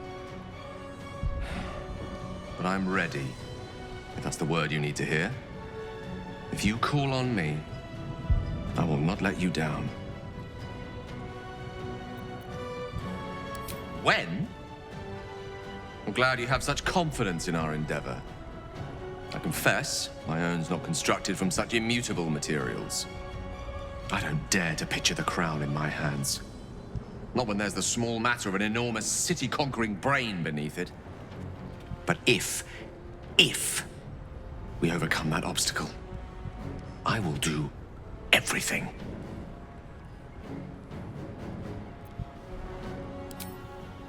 I'm cautiously optimistic.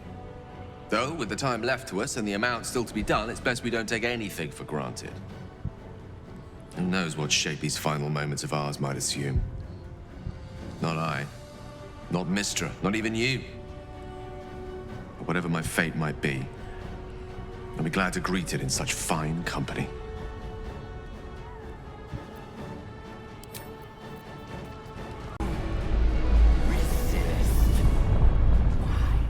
Impossible!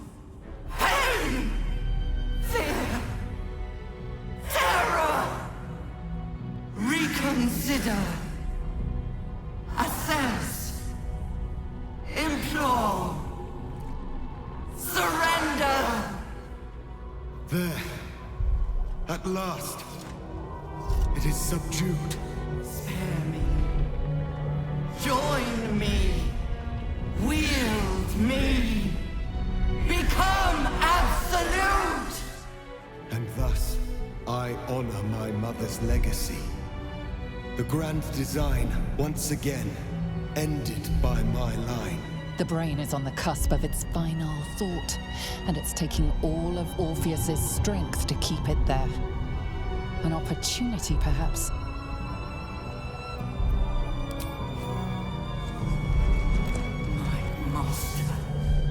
I must obey.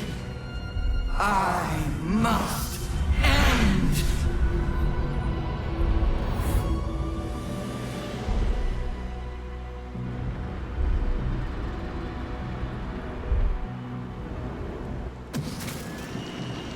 Hopes, nightmares, and the screams of legions upon legions of unborn Lithids.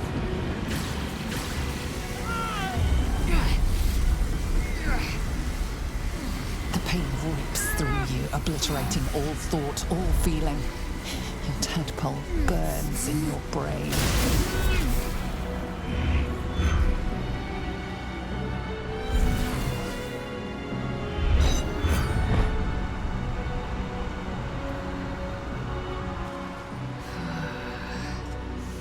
Silence.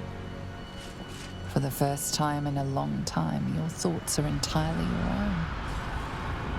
And then, gravity.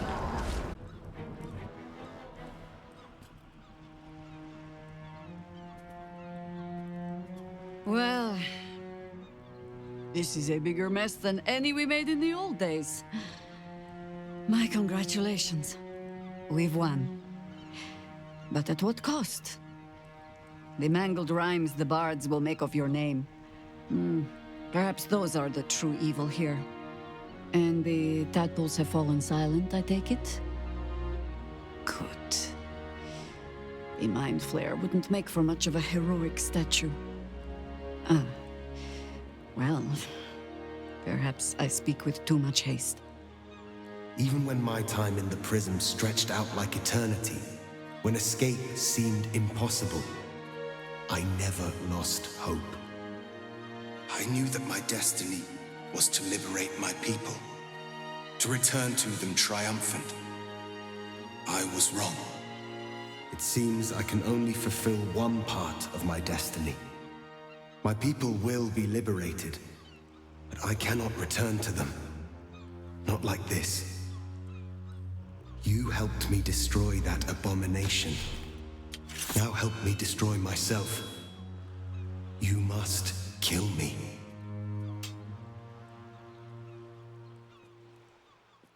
But first, Lae'zel, I need your promise. Carry my hope. Carry my burden. Call my dragons, Kulos and Kuthos, and ride to the Astral Sea. Destroy Vlaakith. Release our people. Be our future and our legacy.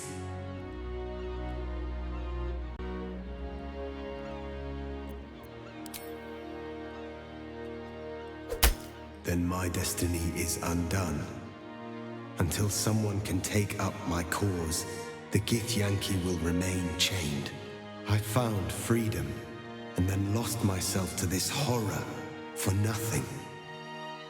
All that remains is to die.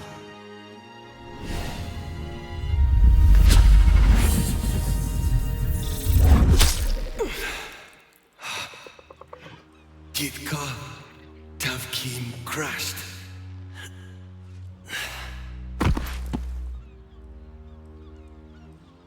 Imprisoned most of his life, and he freely gave what little remained to save his people. Rare that a hero actually lives up to their prophecy. The Githyanki. With your people gone, there's nothing left but the silence of the city. Smoldering, waiting to be rebuilt. But it seems that Gale's mind is elsewhere. The crown. It's somewhere in the Giontha. If I salvage the stones, I can reforge it. With the crown in my hands, I would be unstoppable. The casts I weave would be mine to command. I would be more than the greatest wizard who ever lived. I would be a god.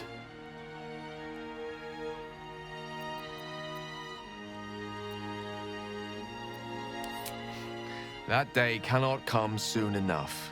But first, I must retrieve the crown. Have patience a while, and I will return to you, carrying immortality in one hand and offering you ascension with the other.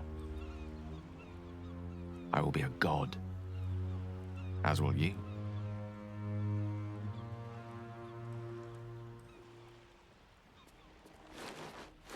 The Netherbrain is ended. The grand design is thwarted. You slept soundly for the first time in uncounted months. Yet your mind and muscles are restless. Your new home of Faerun is laid out before you, vast and daunting. no more daunting than the warriors Vlaakith will send after you. You are Hashalak, an apostate. What comes next for Lae'zel of Karlach?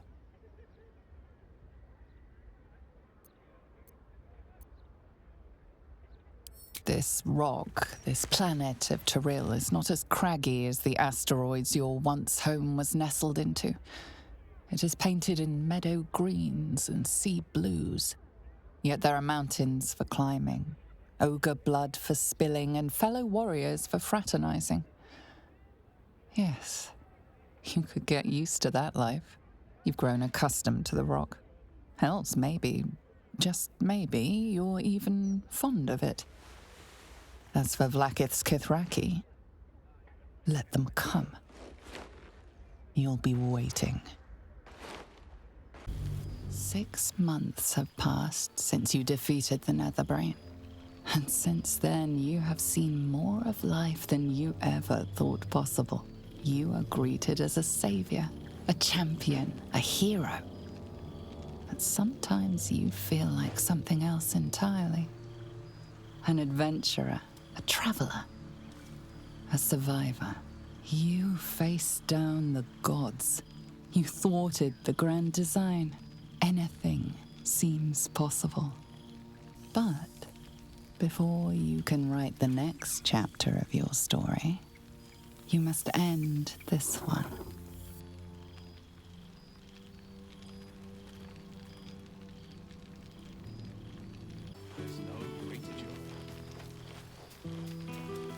I hoped I'd see you here. I imagine this must be quite a shock. Whatever you're feeling, do not be afraid. Still me, just an improved version.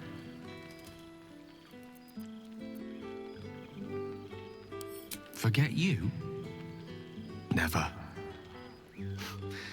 I'm afraid time works quite differently in Elysium.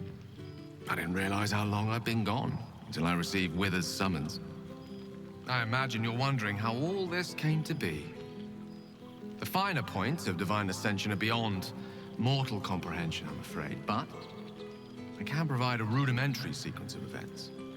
First, I retrieved the crown of Karsus and reforged it using a series of precise and highly complex Netherese incantations. Then, I used it. As you know, the orb within me was the half-formed Karsite Weaver.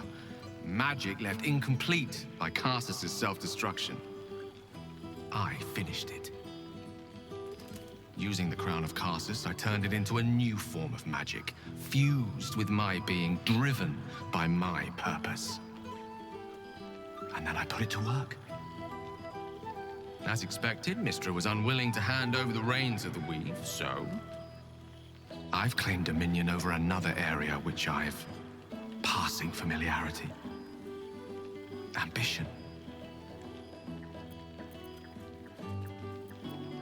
I offer them nothing. I inspire them to seize their destinies for themselves. Great as the heights I've reached thus far may be, I've not forgotten my humble origins. In fact, they're central to my doctrine.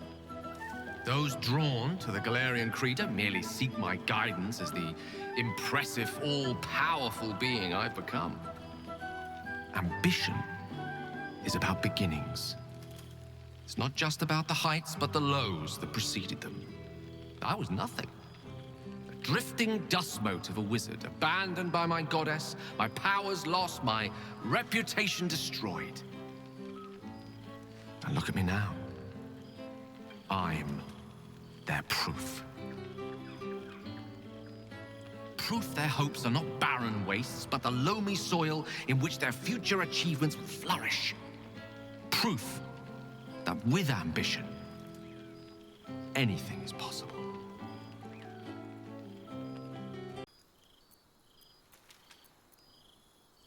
Precisely.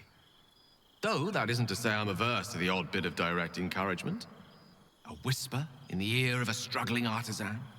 A breeze to flutter the pages of a tome before a frustrated mage.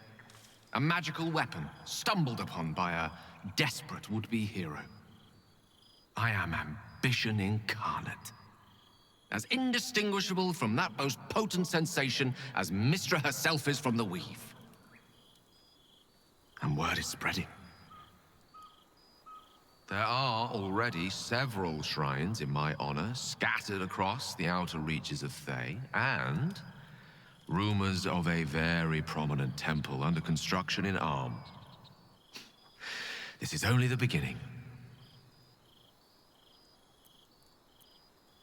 I see you won't be claiming the domain of patience in the heavens. All in good time, my love.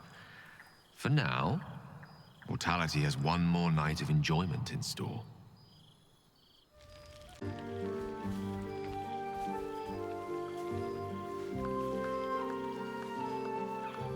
So, it's time for me to return to the heavens.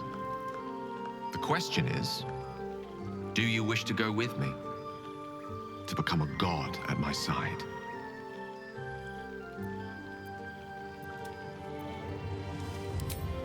Then follow my lead.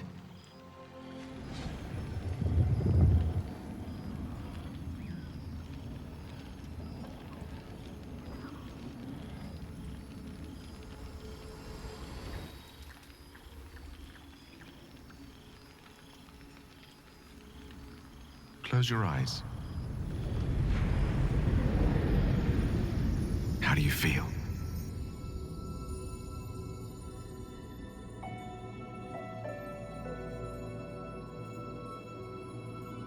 And that's just the beginning. I have so much more to show you.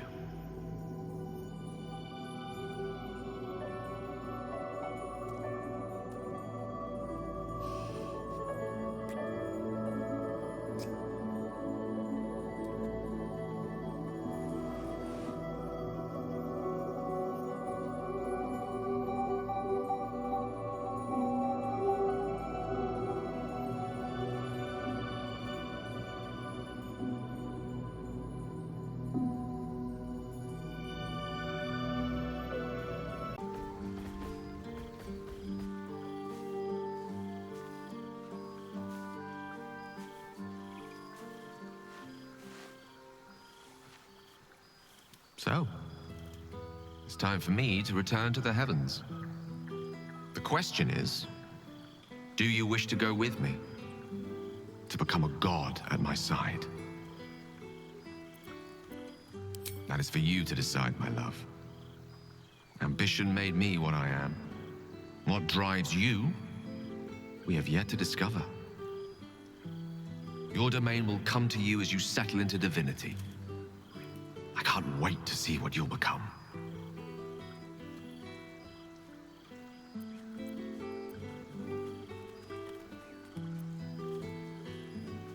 You aren't.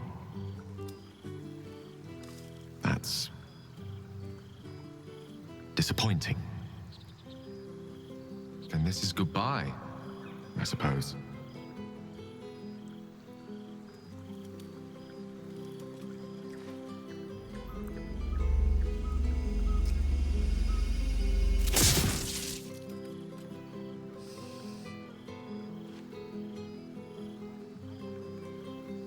You may not wish to enter the heavens, but you do a fine job conjuring them here.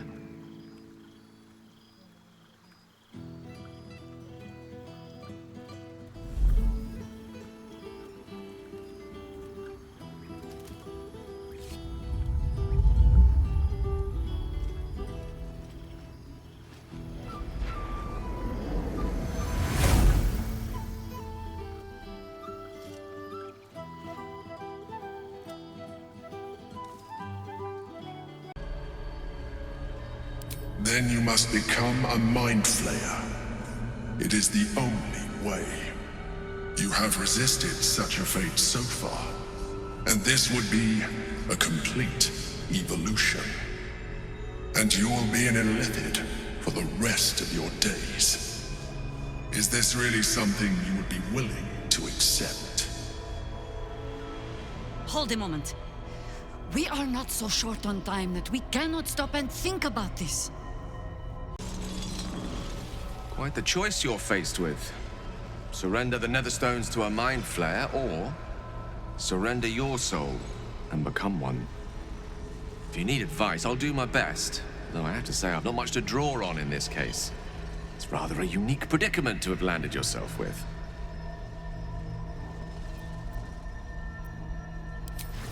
As it stands, I see no option free of sacrifice in one form or another.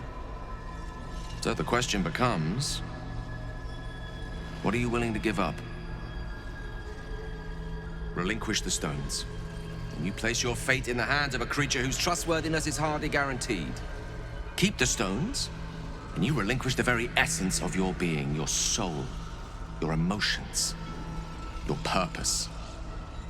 You would lose everything, and might live with such a loss for eternity. All I can say is whatever choice you make, if it leads us to taking the crown, it will be worth it. And I will ensure you are well taken care of. I trust you have aired opinions and grievances and made your decision. Are you ready to become a Mindflayer? Very well. I have the means to evolve you. I took this one from the Nautiloid. I have been nurturing it ever since, priming it for your use. All you have to do is open your mind to it. Its latent potential will do the rest.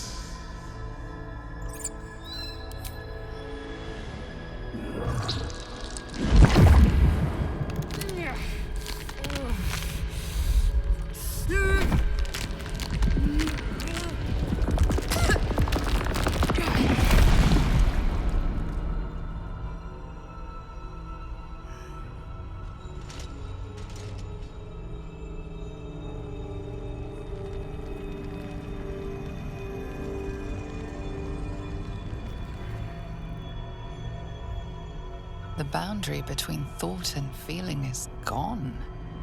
Your mind and body are as one, bristling with concentrated cerebral energy. Exactly as the Emperor described. But there is something else. An emptiness to be filled, a hunger to be sated. It is overwhelming. You feel it, don't you? The hunger. Embrace it. Feed.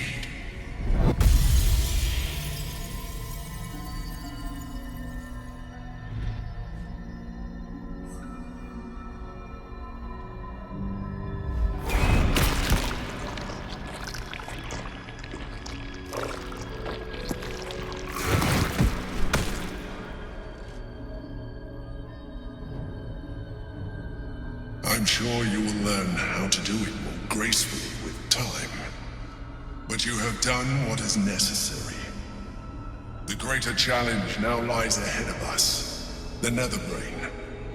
Come, we must follow the Brain's path. This time, we will not fail. Rolling these streets together would have been quite magical in other circumstances. This is all a tad apocalyptic for my liking. I'd be lying if I said it wouldn't take some getting used to. What can a few extra tentacles do to a bond as strong as ours, eh? When all this is over, we'll have time enough to unpick the specifics of your new condition. Psionics alone could take months to thoroughly evaluate, not to mention the matter of your diet. But I'm getting ahead of myself. We've a Netherbrain to defeat. Then we get to the fun stuff.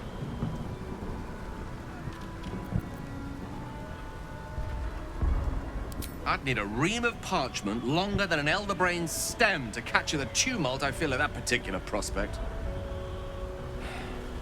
But I'm ready, if that's the word you need to hear. If you call on me, I will not let you down. When? I'm glad you have such confidence in our endeavor. I confess, my own's not constructed from such immutable materials. I don't dare to picture the crown in my hands. Not when there's the small matter of an enormous city-conquering brain beneath it. But if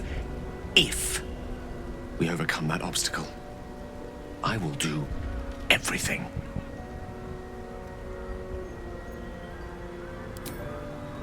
I'm cautiously optimistic. Though, with the time left to us and the amount still to be done, it's best we don't take anything for granted. Who knows what shape these final moments of ours might assume? Not I. Not Mistra. Not even you. Whatever my fate might be, I'll be glad to greet it in such fine company.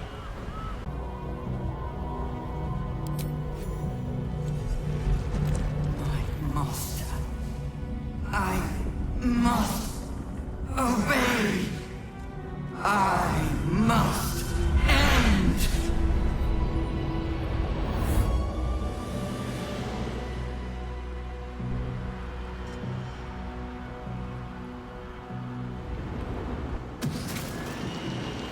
Hopes, nightmares, and the screams of legions upon legions of unborn mythics.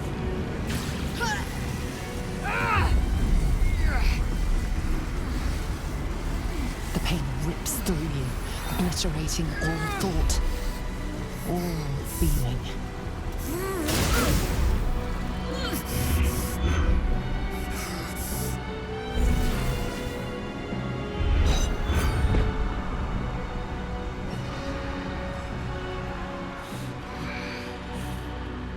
Silence. For the first time in a long time, your thoughts are entirely your own. And then, gravity. But it seems that Gale's mind is elsewhere. The crown. It's somewhere in the Gionthar. If I salvage the stones, I can reforge it. With the crown in my hands, I would be unstoppable. The Karsite weave would be mine to command. I would be more than the greatest wizard who ever lived. I would be a god.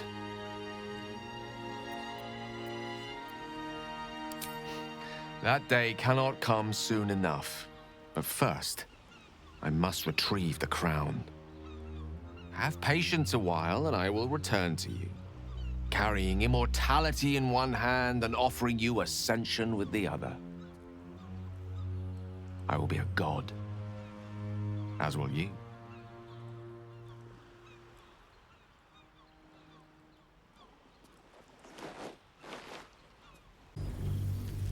Since the Netherbrain fell, you have continued to evolve.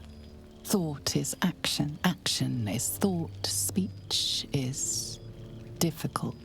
Your mind has voyaged to the limits of existence, communing with entities unique and wondrous. But something always calls it back.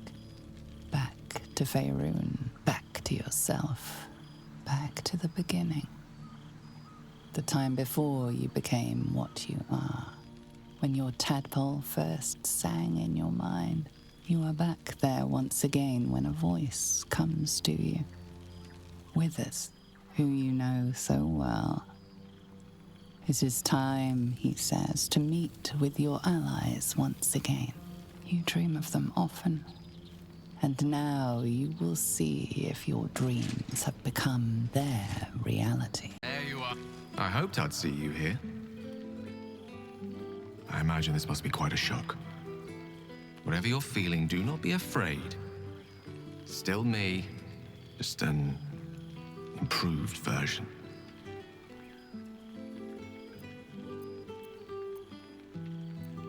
I told you I would, didn't I? I imagine you're wondering how all this came to be. The finer points of divine ascension are beyond mortal comprehension, I'm afraid, but I can provide a rudimentary sequence of events. First, I retrieved the crown of Karsus and reforged it using a series of precise and highly complex Netherese incantations. Then, I used it. As you know, the orb within me was the half-formed Karsite weaver, magic left incomplete by Karsus' self-destruction. I finished it. Using the Crown of Karsus, I turned it into a new form of magic, fused with my being, driven by my purpose. And then I put it to work. As expected, Mystra was unwilling to hand over the reins of the weave, so I've claimed dominion over another area which I've passing familiarity. Ambition.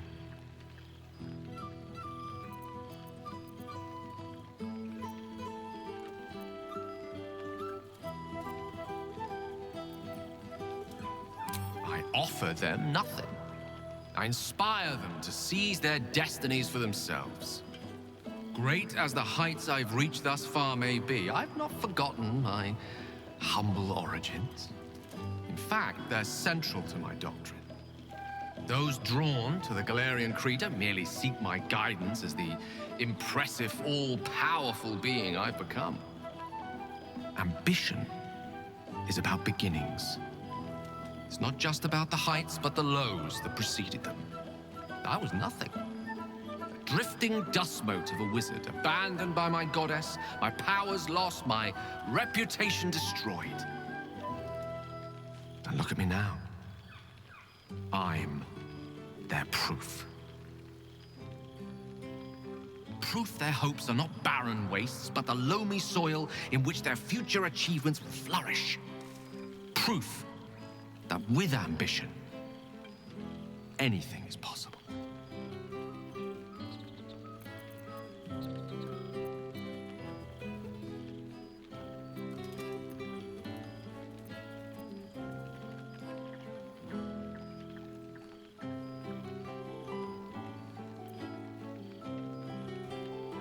What a twist. To have spent so long thwarting the ambitions of the Illithid Empire, only for me to assist you, a rogue Mindflayer, in pursuing yours. Morally dubious? Arguably. But fascinating? Without question. Something to consider. Regardless, ethical quandaries are more the remit of my mortal devotees. They do love to talk. And Faerun is starting to listen. There are already several shrines in my honor scattered across the outer reaches of Thay, and rumors of a very prominent temple under construction in Arm. This is only the beginning.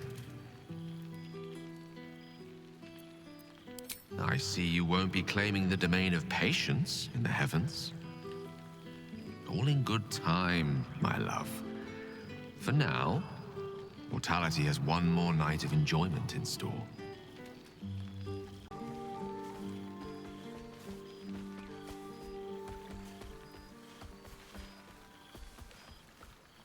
So, it's time for me to return to the heavens. The question is, do you wish to go with me? To become a god at my side?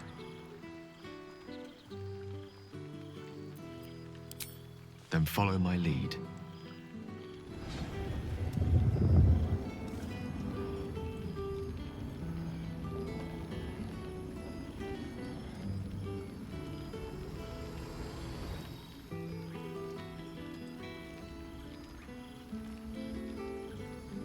Close your eyes. How do you feel?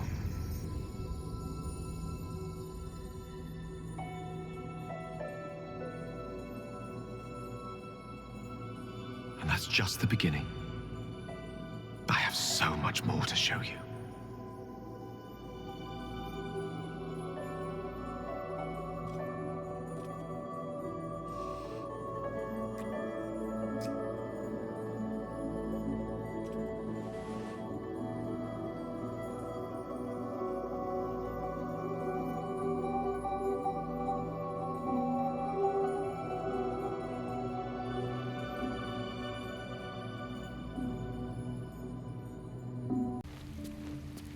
I must admit, the Crown of Karsus has occupied my every thought since I learned of it.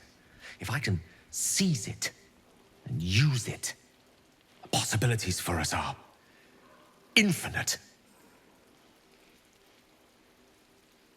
Words alone are not enough. permit me to show you.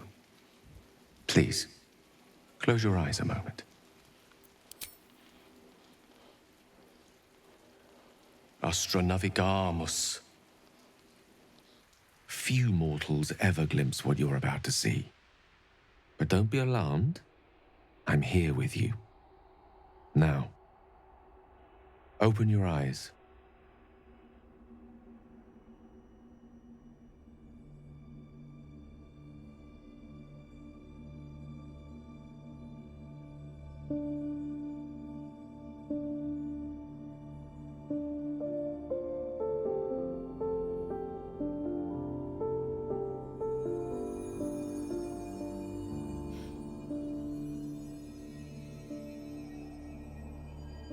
The outer planes.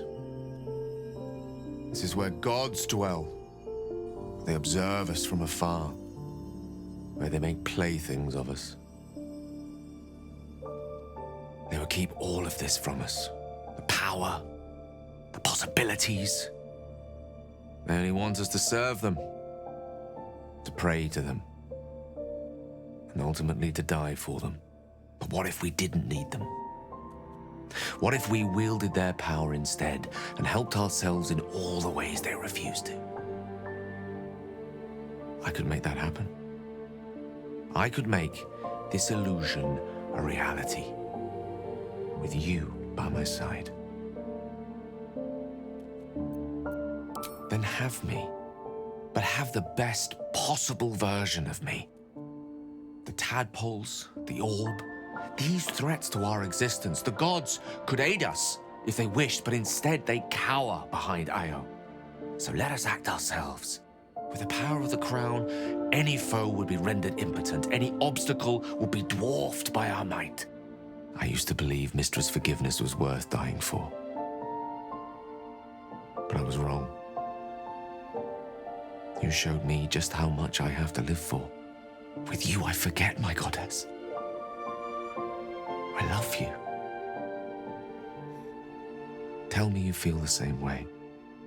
Tell me you want what I want. Please. But think what I offer. The vastness of eternity to explore, the weave at our fingertips. You would really prefer me as I am?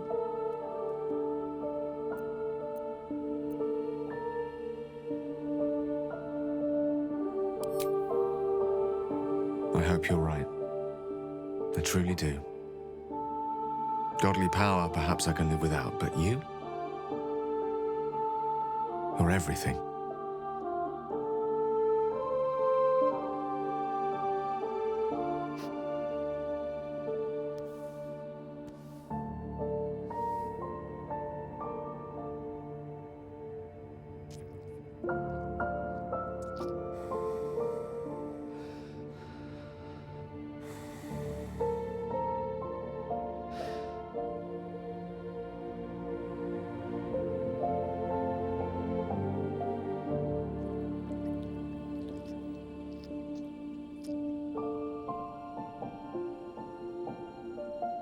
You put the stars to shame.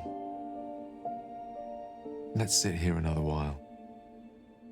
I want to drink you in.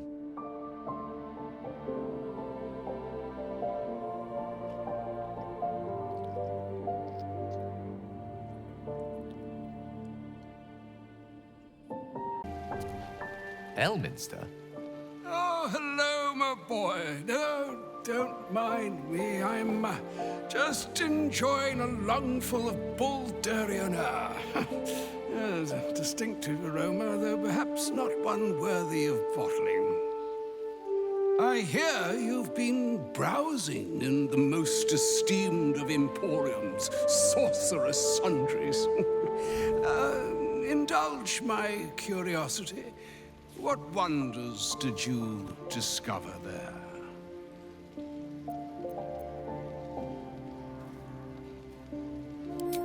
I trusted he would be sensible enough to exercise caution in this matter and to seek the truth. By now, you are aware of the evil we are up against. Casus pestilent crown. The very tool with which its eponymous creator unmade an empire and magic itself. Perhaps now you understand what is at stake here, my boy. Though what Mr. asked of you was extreme, it was not without merit, nor demanded lightly. What are you saying? Or rather, what are you not saying? Mr. knows you defied her, Gale. Well, of course she knows. She's Mistra. She bids you come to her holy shrine in the Stormshore Tabernacle. There, she will grant you an audience at last. I'm curious enough to make the attempt. All right. An audience with the mother of magic, it is. Perhaps that should have been your mission right from the start. Trust in yourself. Trust in the weave, if you are willing. Trust in Mistra. There is a conclusion yet to be written in this sorry tale, Gale of Waterdeep. And yours is the quill that will write it. So all it took to get Mistra's attention was to learn how to reforge an artifact that once destroyed her. It's obvious when you stop to think about it.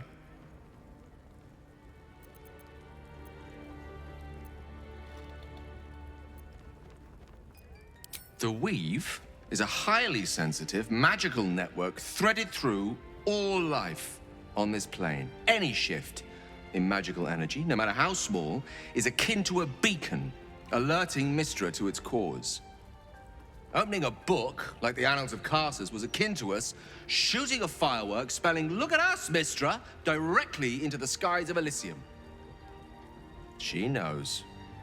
This is a conversation that's long overdue on both sides. I owe it to her to hear her out. Come what may afterwards. After you. My love.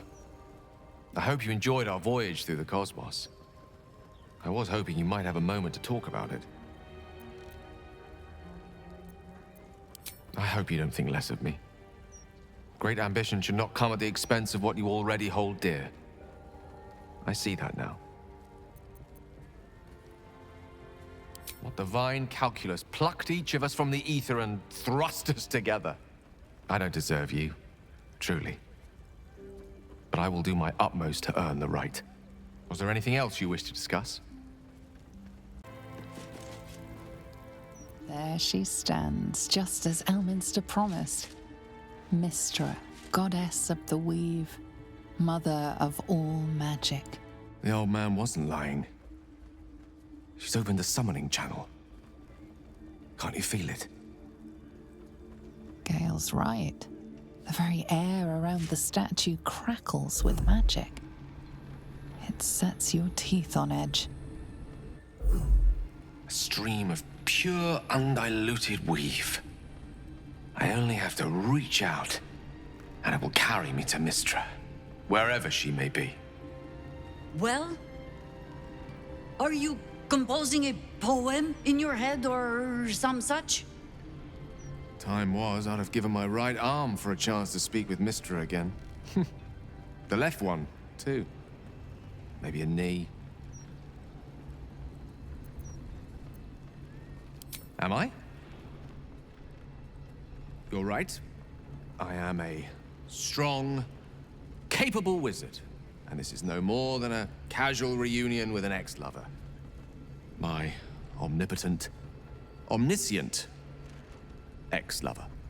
I always wonder what being nervous would feel like.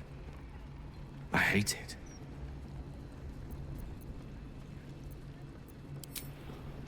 You're kind to say so, but this is hardly my first time in Mistra's presence. It's more the matter of what I'm going to say to her. During my time locked away in Waterdeep, I prepared a quite comprehensive speech for her on the subject of our former relationship and the manner in which it ended. Alas, recent events have rendered the majority of it moot, so I'm gonna have to improvise. Unless you have any words of wisdom to impart before I go.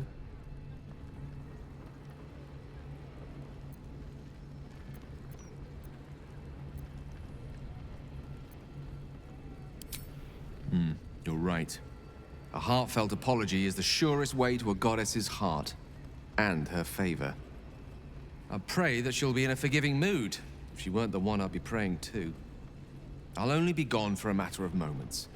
The Outer Planes experience time quite differently to our own. Wait for me. Please.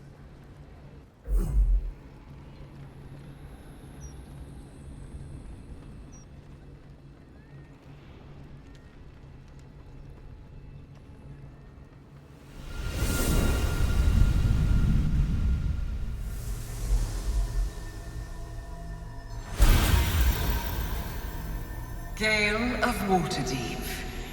You look well. Mistra. I never thought we'd speak again like this. Why am I here? There is much unsaid between us, but time runs ever short.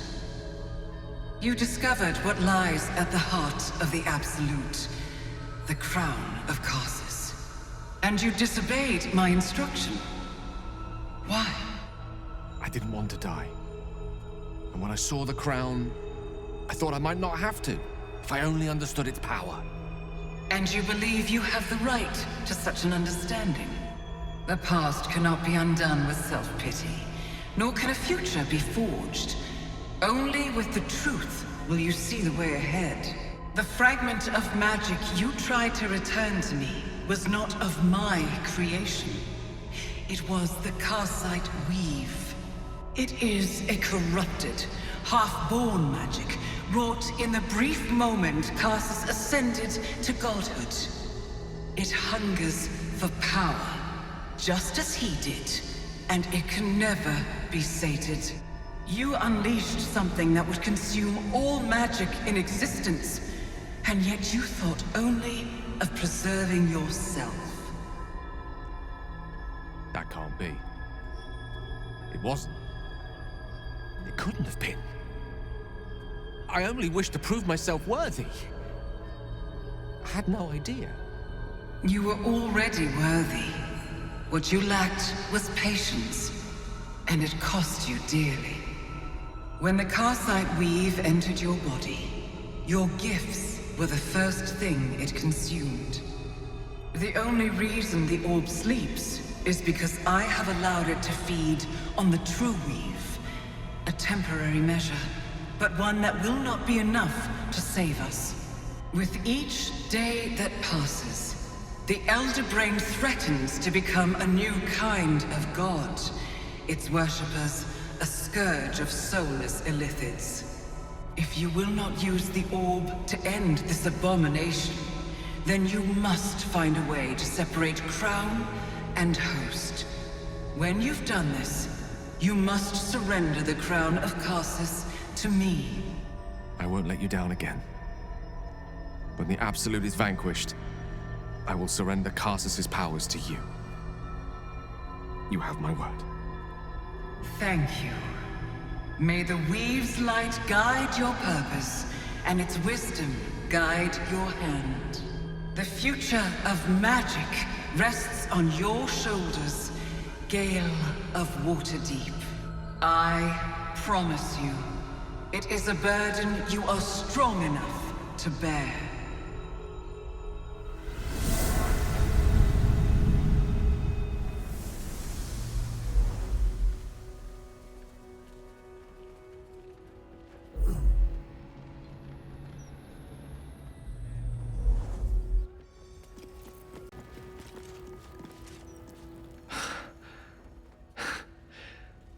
Mortal soil once more. I can't believe I saw it. After all this time. Relieved. Drained. Proud of myself for summoning the courage to go to her in the first place. And, if I'm being totally honest, a bit lightheaded. As if it wasn't enough to have seen her again. She didn't exactly summon me there for small talk. The Karsite weave. Within me this whole time.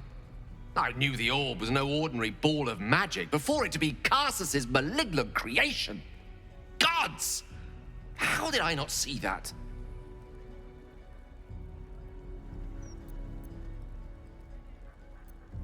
But I should have known. What right had I to go about declaring myself an archmage when I was as foolish as a common apprentice in setting such an entity loose? At least now I'm armed with the truth. And Mistra's expectations. Once I bring the crown of Karsus to her, I can put everything right. The orb, too.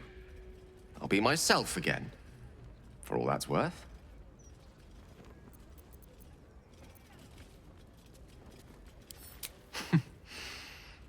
I'll have to disagree with you there. Having not one, but two parasitic entities within your body does very little for one's faith in one's personality. Still, I should take the compliment with the same generosity it was given, so... thank you. If I could promise you one thing in return for your faith in me, it's this. I will use everything in my power to ensure we defeat this evil. I will not let you down. Wait. Maybe you don't have to. It should be me. But it isn't a sacrifice. Not to me. I'm dying. This thing in my chest is burning me through. If this is the end for me, let me be the motherfucker who saved the world.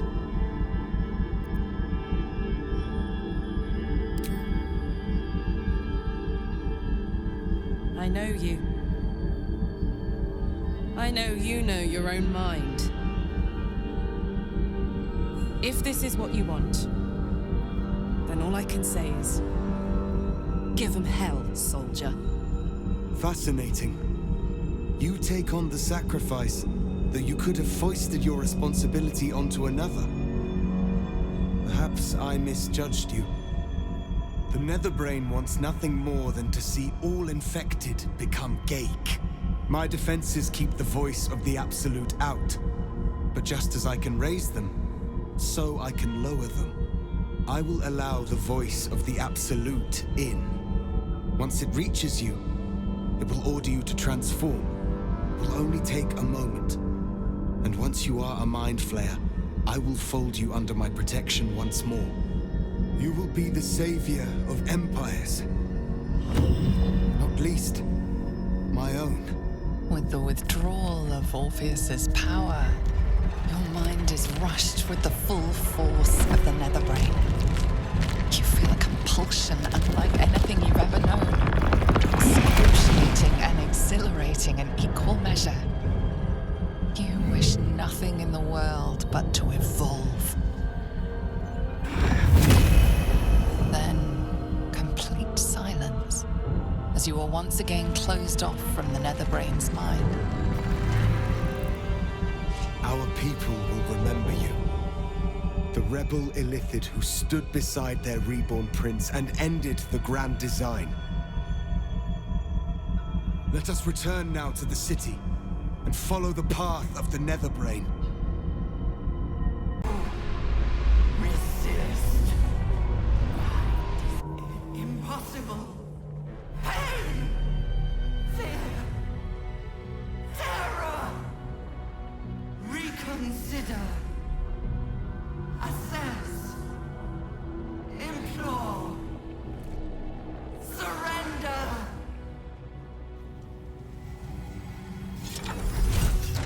The bleating of a predator turns suddenly prey. Do not listen! Spare me. Join me. Wield me. Become absolute! This is it! You have to command it to die!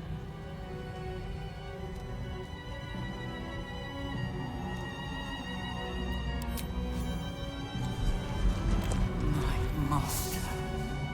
I must obey.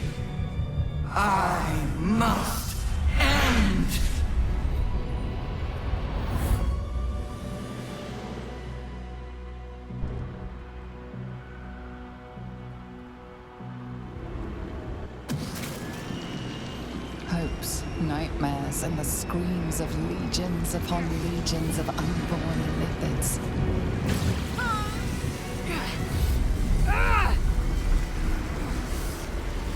The pain rips through you, obliterating all thought, all feeling.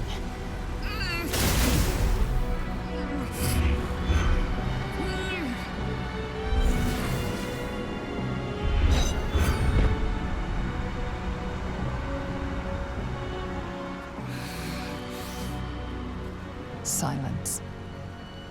For the first time in a long time, your thoughts are entirely your own. And then, gravity. Well, this is a bigger mess than any we made in the old days. My congratulations. We've won. But at what cost? The mangled rhymes the bards will make of your name. Perhaps those are the true evil here. Against all odds, we cured ourselves. Free from the parasite, free from the prospect of ceramorphosis. I can hardly believe it. I will not become an accursed Illithid. Not to cast any slight on you, of course. Your present form is but a sign of your gallantry. I will ensure that all Githyanki know your name and your sacrifice. What you have done today will start a fire that rages across the astral plane. With their lost prince returned, my people will burn away Vlaakith's corruption. And it is all thanks to you, the Illithid who defied a netherbrain.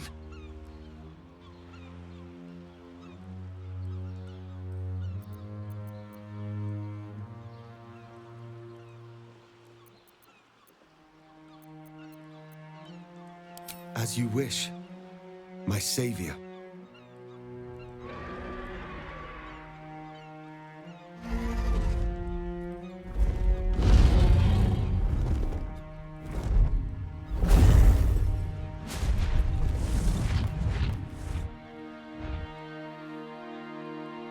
My people are leaving, and I must leave with them.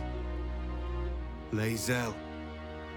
Some will look at you and see an abomination. But I see something else. A revolutionary. Come. We will free the Githyanki and dismantle the Empire. Let them be imprisoned no longer. The hope in his voice is sincere, fervent even. But in spite of your desire to believe him, you know the truth. You are Gake. You will not be welcome in the Astral Sea. And nor will he. I will not say I'm pleased with your choice, but I will wish you many fortunes. Whatever may come, you are still Talokmor Gear, sister in freedom. Kulas!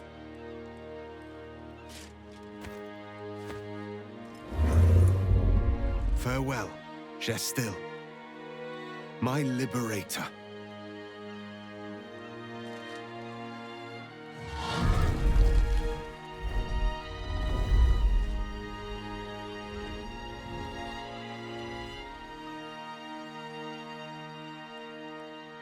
The threat of the grand design is over, but your people will never accept you back into their embrace. You are a Mindflayer, the very thing you were taught to hate. Whatever self you still possess is quickly ebbing away. Your friends and enemies alike are ripe for manipulation. And if not manipulation, then consumption. Soon you will not be able to trust yourself at all. You will be a monstrosity beyond redemption. Or not. Perhaps you are unique among Illithid kind.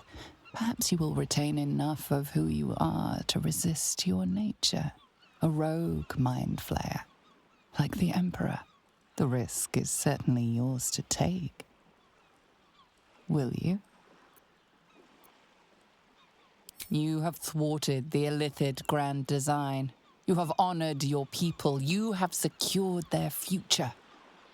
Your duty is fulfilled. Your fate will be what you make of it. Now, you are your own master. With your people gone, there's nothing left but the silence of the city. Smoldering, waiting to be rebuilt. But it seems that Gale's mind is elsewhere. The crown. It's somewhere in the Chiontha. If I salvage the stones, I can reforge it. And once I have, I'll return it to Mystra. She'll cure me of my affliction. And I'll finally be free.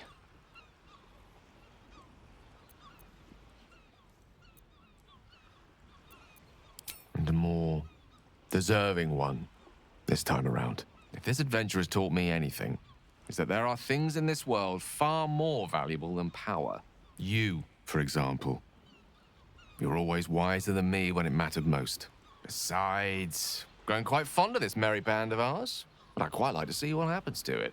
I'm sure Mystra will summon me soon enough, but until then, I propose we celebrate our victory the mortal way, with a drink in our hands and reckless abandon in our hearts. A nip, a dance, and a song. Don't mind if I do. I think we're due an evening's reprieve. What's our leader have to say?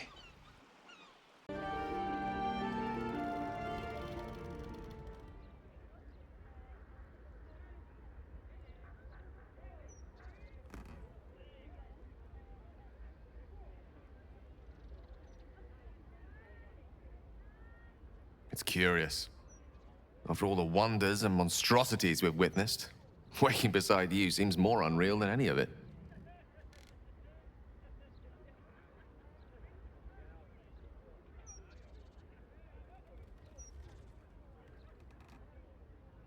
I've forgotten what it felt like to greet a sunrise without fear of it being my last.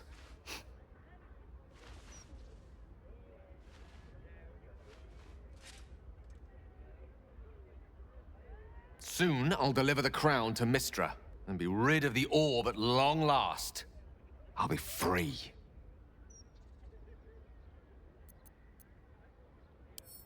We have all the time in the world for that. But first, there's something I wanted to talk to you about.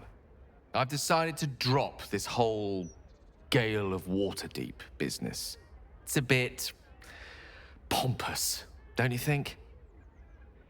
You're now in the company of plain old Gale Decarius, a most brilliant wizard of intentionally limited renown. At your service.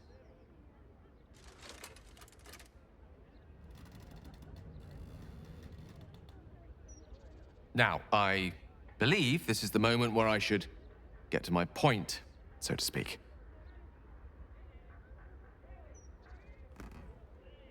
I love you.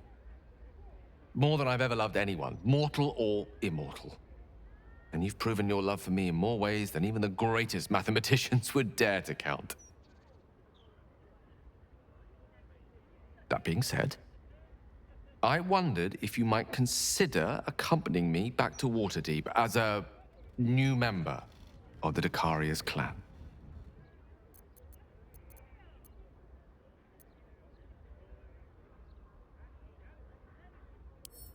You will? Oh, thank goodness for that. We'll need time to make the arrangements, of course. The catering alone will need to be quite extraordinary. But that's all to come.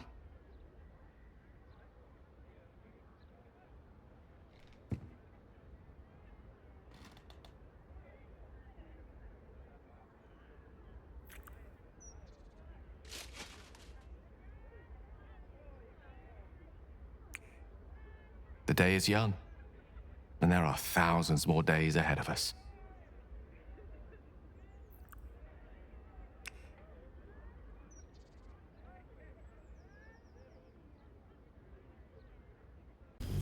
You and Gale have made a home for yourselves in Waterdeep. Sometimes it isn't clear what he loves more, his research, or you. But when he looks into your eyes or up at the stars while he sits by your side, you know the answer. One such night, your reveries are interrupted by an embarrassed apprentice delivering an urgent message written in a frail hand. An invitation to a gathering of former allies, those who stood with you against the Netherbrain 6 months ago. Gale the adventurer has quickly become Gale the academic, but he's all too happy to leave his tower for this meeting. You're quite certain I look acceptable? I can't remember when I last wore something other than my teaching robes. Feels a little odd to find myself in something so unsinged.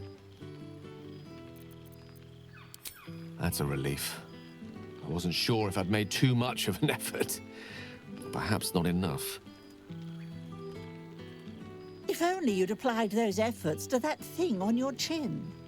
The day I shave this beard, Tara, is the day I shave you. For both our sakes, I hope it never comes. I won't keep you to myself for too long, but while I have you, I want to say thank you for encouraging me to attend this evening. Teaching at Blackstaff Academy has proven such an unexpected pleasure. Sometimes I find it hard to tear myself away. Just one of the myriad unexpected ways life has delighted me in recent months. Even my own city feels new to me, now that I share it with you.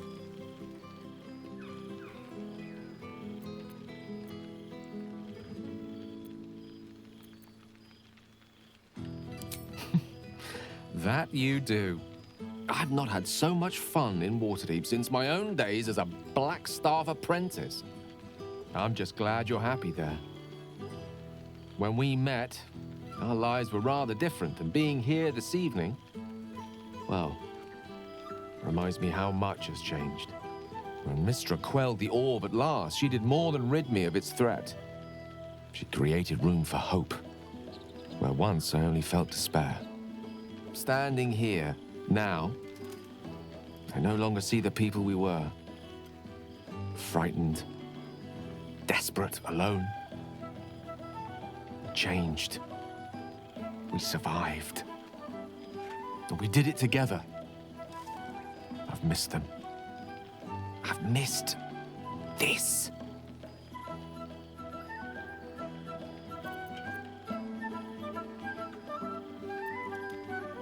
I wouldn't go quite that far. You made sacrifice enough to end it when you did. I dread to think what else might have come had it gone on for longer. God knows we suffered for our salvation, but it was worth it, wasn't it? We did something incredible. And wherever life takes us, we'll carry the memory of that with us forever. Now, much as I could spend an eternity in your company, we see plenty of each other already. Tempting as it is to keep you all to myself, would be terrible company if we didn't mingle for at least part of the evening.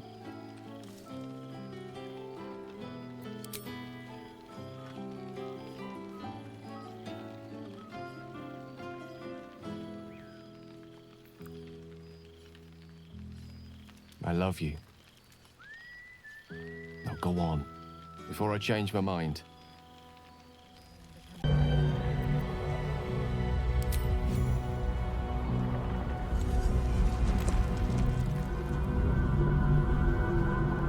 Mark, what are you doing?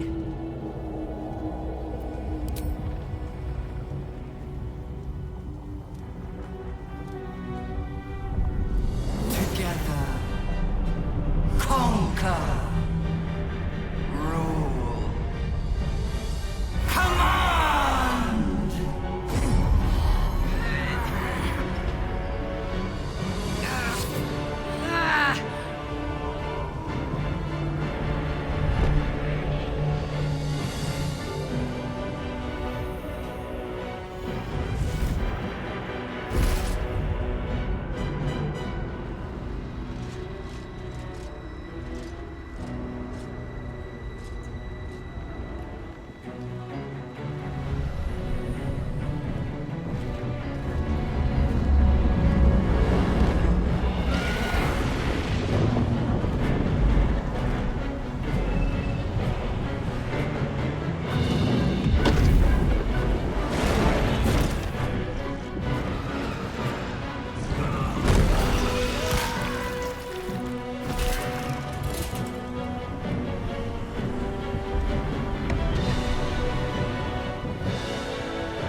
absolute authority.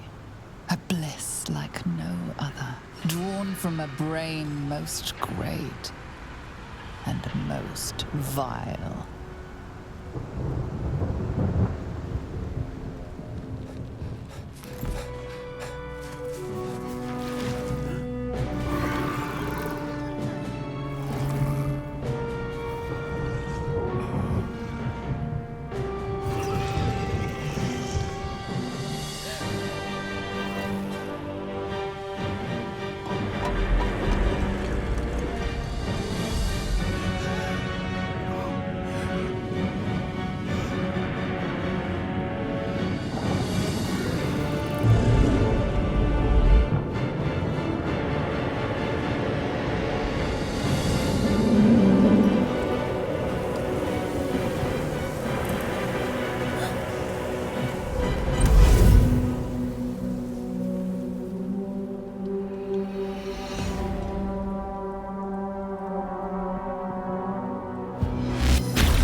What shall you do with such power? Rule this world, conquer others, snuff out all life? Or something else entirely? Your darkest dreams are now possible.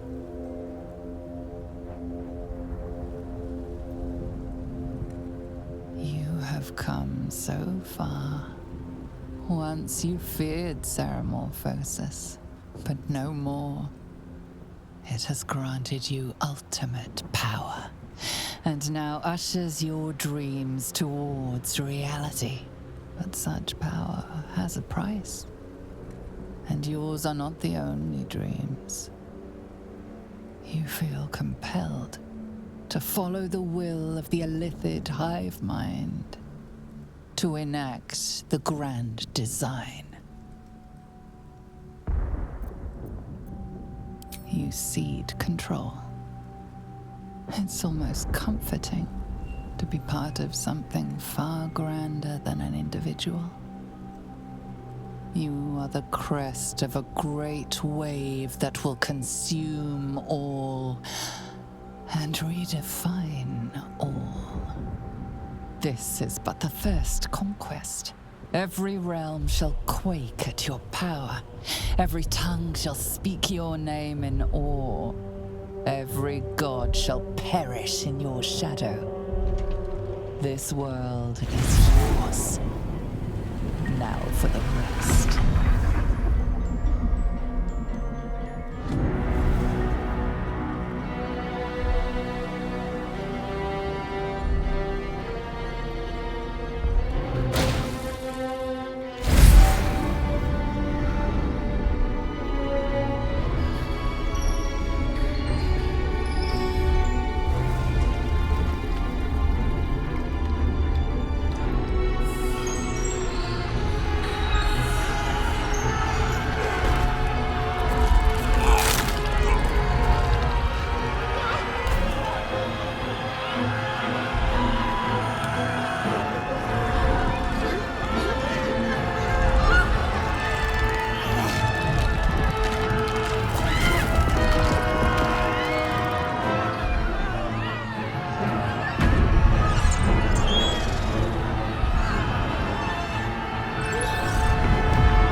Wait. Maybe you don't have to. It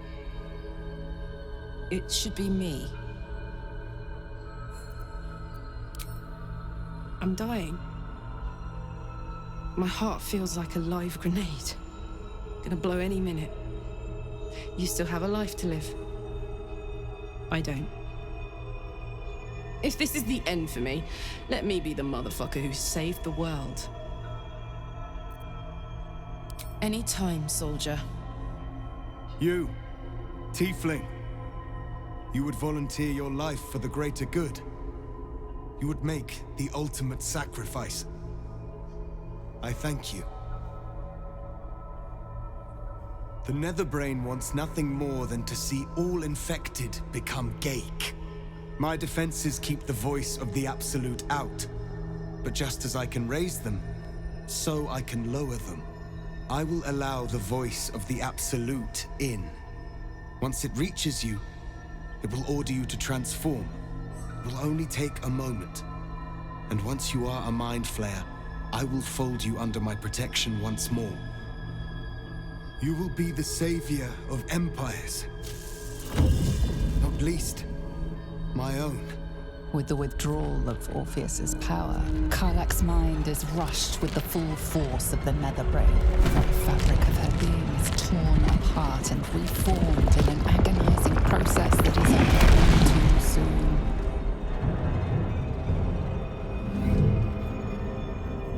Then, stillness.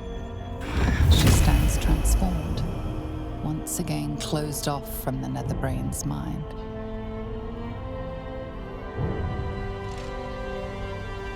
My people will remember you, Tiefling.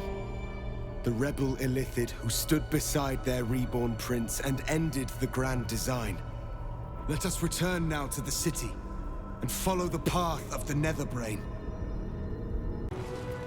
Strolling these streets together would have been quite magical in other circumstances. This is all a tad apocalyptic for my liking.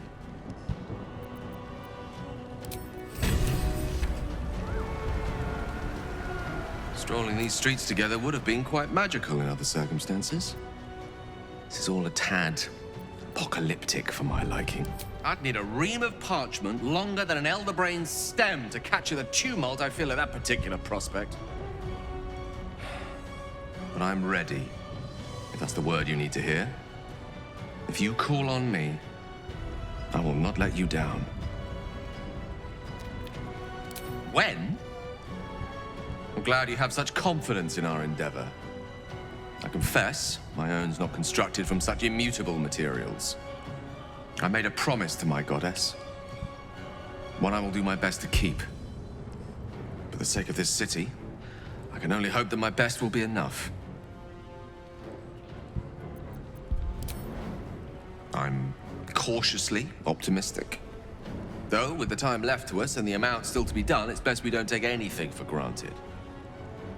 Who knows what shape these final moments of ours might assume? Not I. Not Mistra. Not even you.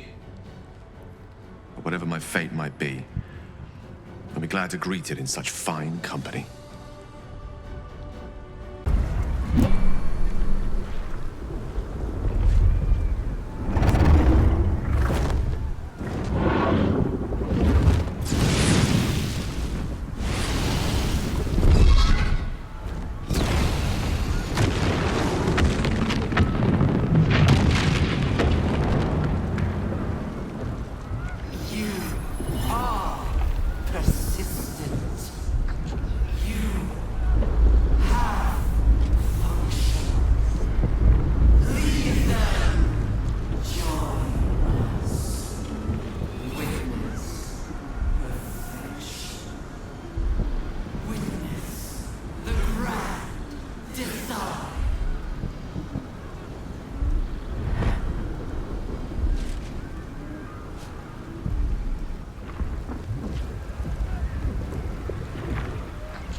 Thought occurs to you as you gaze at the monstrosity above.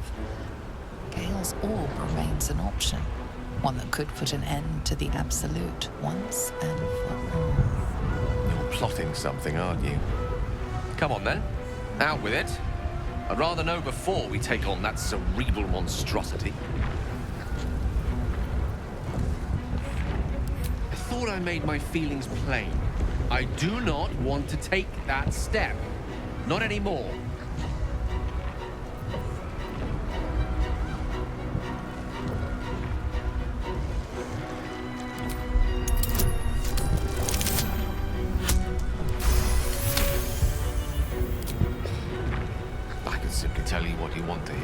descend by myself and take on the brain alone, you know? Sometimes I wish I were a more selfish man. Life would be so much easier. But, alas, you're right. The orb is the only way. All that's left for me to do is spirit you away to safety. You ready?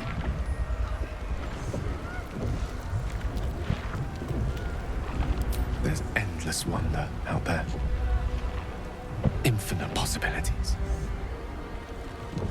Perhaps fate will bring us back together before the universe dims.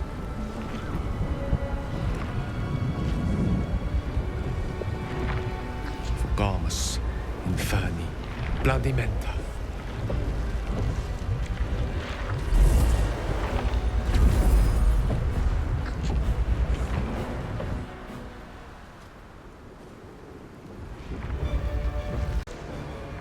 Up you go then, Gale. Let's make this count. The whole world's watching.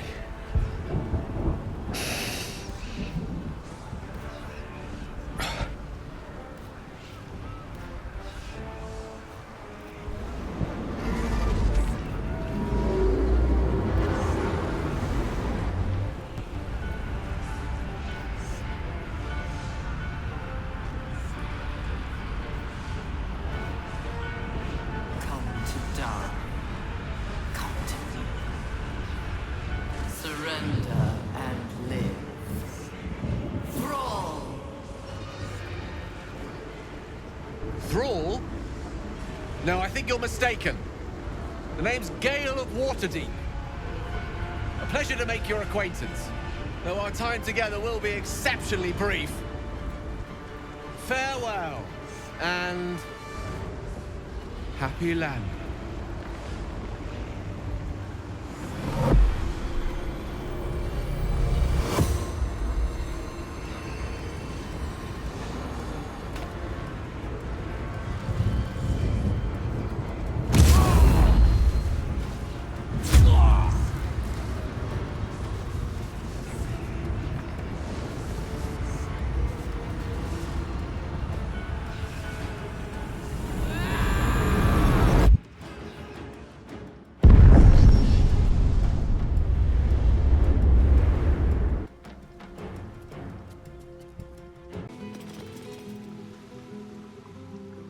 This one night is like any other, and yet different. Thou art the savior of Baldur's Gate, until such time it requires saving again. How dost thou feel?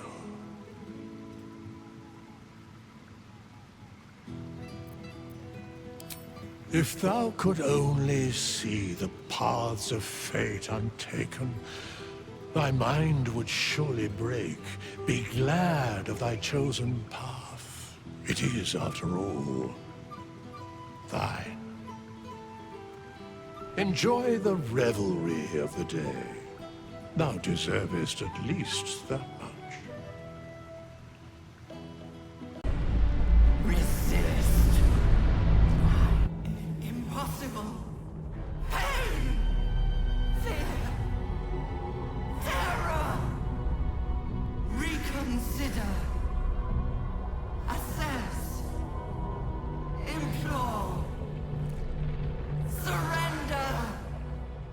Subdued. At last. This is its death rattle. Spare me. Join me. Wield me. Become absolute! This is it, soldier. This is what we fought for. Time to end this thing. The brain is on the cusp of its final thought, and it's taking all of Karlach's strength to keep it there. An opportunity, perhaps.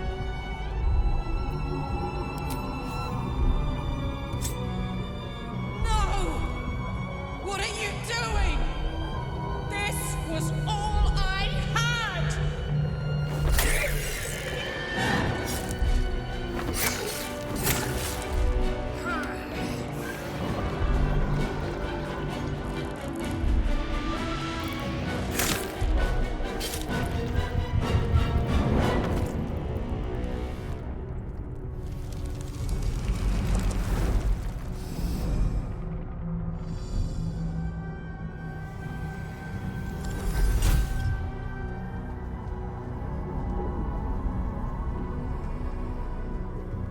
Mark! What are you doing?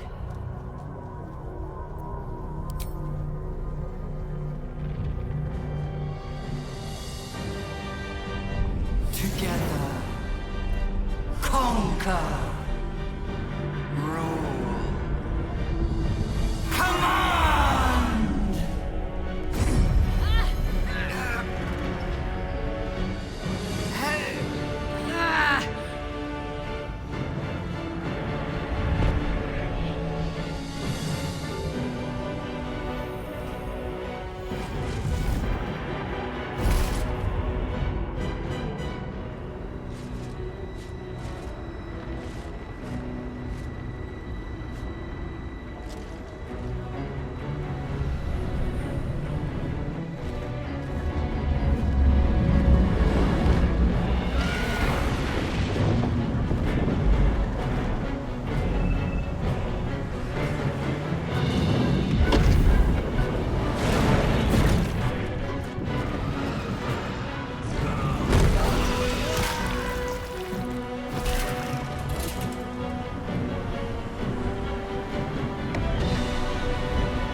In my name.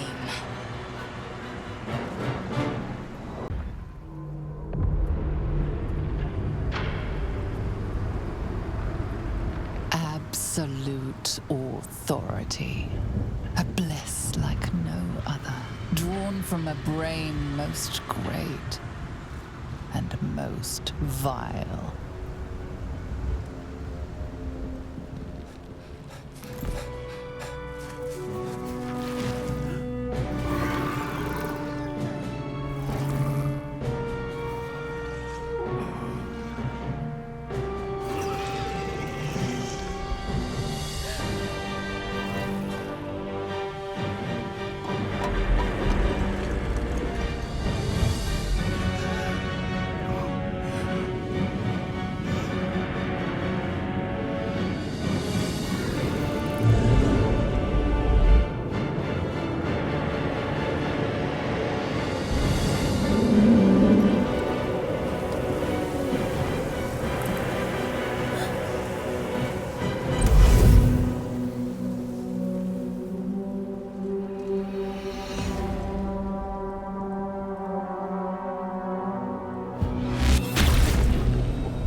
What shall you do with such power? Rule this world, conquer others, snuff out all life? Or something else entirely? Your darkest dreams are now possible.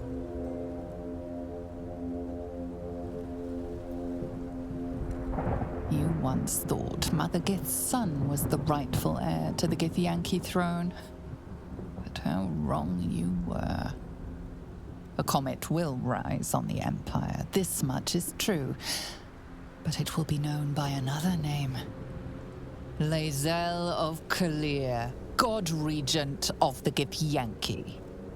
Or so it would have been, had you not indulged too often in the power that the Olympics provided. Now the scales demand to be balanced.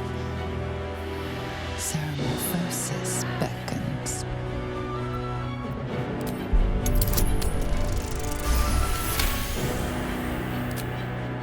Luckily, the Illithid powers were but one aspect of your might.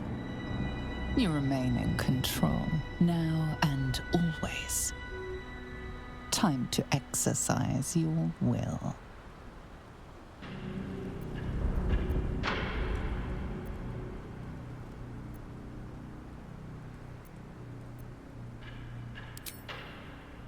A good Githyanki knows when the battle is won.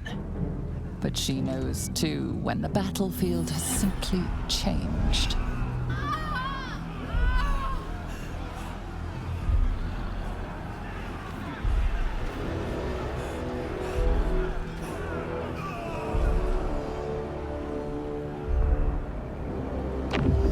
A good Githyanki knows her enemy.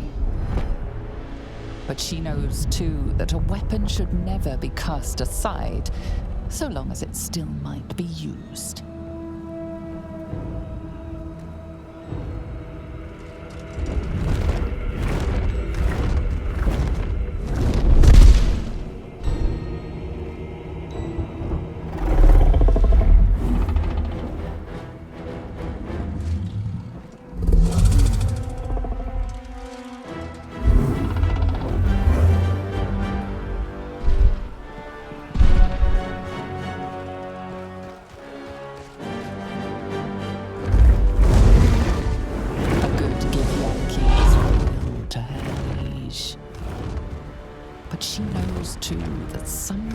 Must be done in her prince's name, but not by his hand.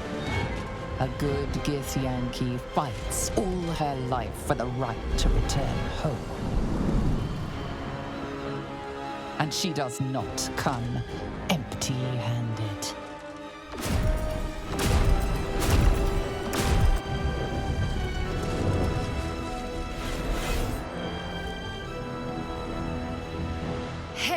Queen Vlaakith, the last of her name.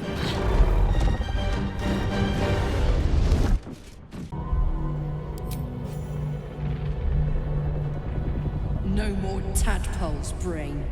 It's time to die. My master. I must obey. I must.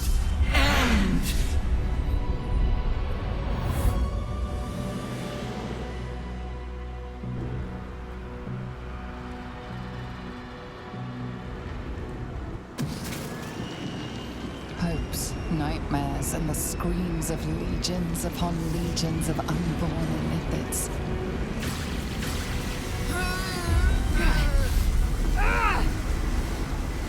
The pain rips through you, obliterating all thought, all feeling. Your tadpole burns in your brain.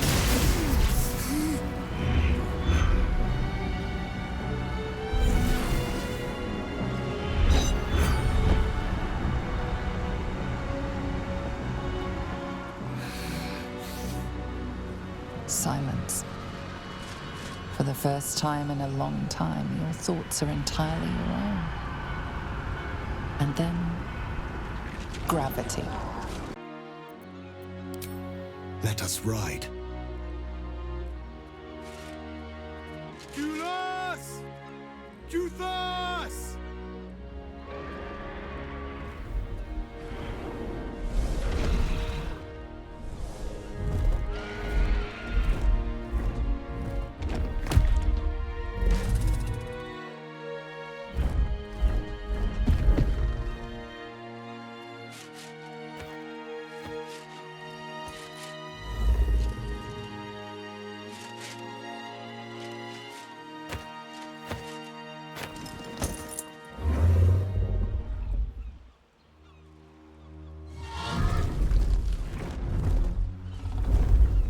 The future of the Githyanki rests in your hands, and you know just how to mold it.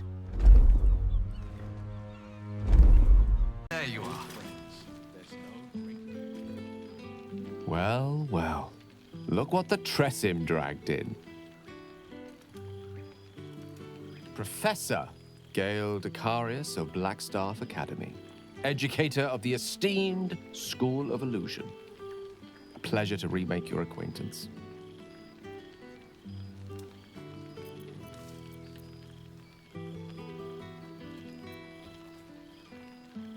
Fear not. My heart has survived far crueler partings and lived to tell the tale. I assure you, I meant exactly what I said to you at the time. Perfect as they are, Some things aren't made to last forever. I feel quite certain that the bond of friendship between us will have far more longevity. This is why Mrs. Dekarios and I will be waiting an eternity more for grandchildren. Psst! Shoo, Tara! I have to say, I'm quite grateful to just be Gale for the evening. I fear my students find me somewhat intimidating due to my, explosive former reputation. I seem to put the fear of the gods into them. Or the fear of Mystra, to be more specific. I surrendered the crown of Karsus to her, as I told you I would. And in return, she cured me of the orb at last. Even now, I struggle to put the feelings into words. It was like exhaling for the first time after holding my breath for so very long. Of course, I haven't clarified with my students that the orb is no longer a threat. The legend of my explosive capabilities is an excellent means of controlling a classroom. Too good, if anything. I spend most of my time trying to convince them how much fun the study of magic can be. But it'd be easier to crack a smile on an intellect devourer than some of my pupils.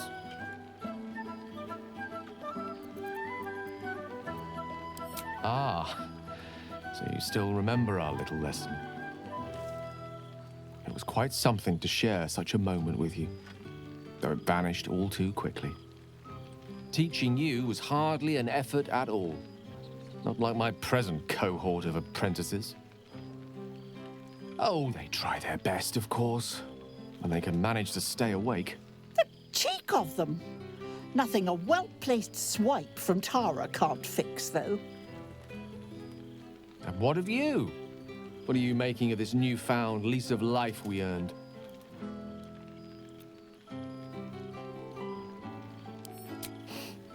From you, I'd expect nothing less. I've told my students plenty of tales about our escapades. You're something of a hero to them, you know? I'll be delighted to introduce you to them when you return. That is, if you wish to return to Faerun. Or to me. Then I offer you my word in exchange. I will wait for you. Always. Zach von Findu.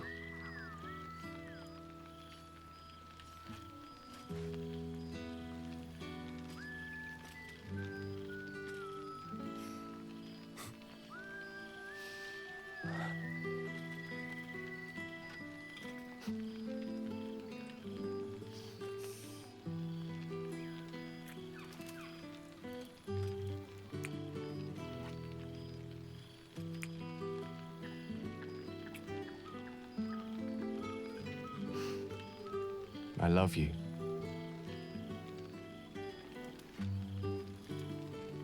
Now go on, before I change my mind. Gale's mind is elsewhere. The crown. It's somewhere in the Chiontha. If I salvage the stones, I can reforge it. And once I have, I'll return it to Mystra. She'll cure me of my affliction. And I'll finally be free.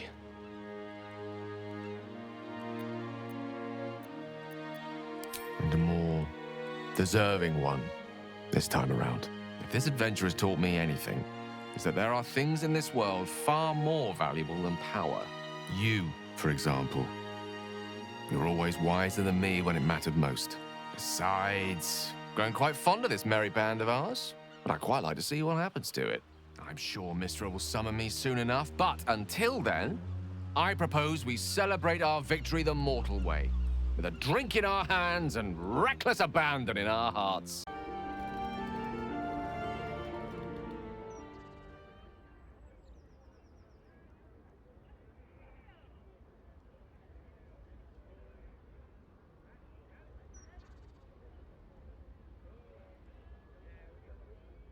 It's curious. After all the wonders and monstrosities we've witnessed, waking beside you seems more unreal than any of it.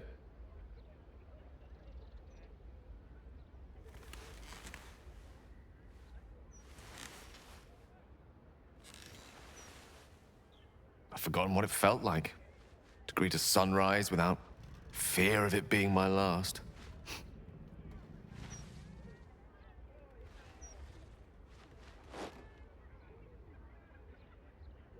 Soon, I'll deliver the crown to Mystra and be rid of the orb at long last. I'll be free. Oh, him! Huh. I've been thinking a lot about that. Gale of Waterdeep. Sounds a bit pompous, don't you think? I thought I might take this opportunity to reinvent myself. Or uninvent myself, to be more accurate. You're now in the company of plain old Gale Decarius, a most brilliant wizard of intentionally limited renown. At your service.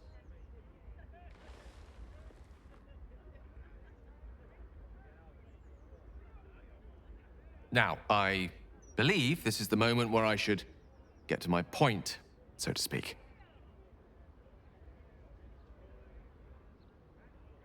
I love you. More than I've ever loved anyone, mortal or immortal. And you've proven your love for me in more ways than even the greatest mathematicians would dare to count. That being said, I wondered if you might consider accompanying me back to Waterdeep as a new member of the Decarius clan. You will? Oh, thank goodness for that. We'll need to make the arrangements, of course. The Decarius clan is scattered far and wide, and you'll have invites of your own to send out, I'm sure. But that's all to come.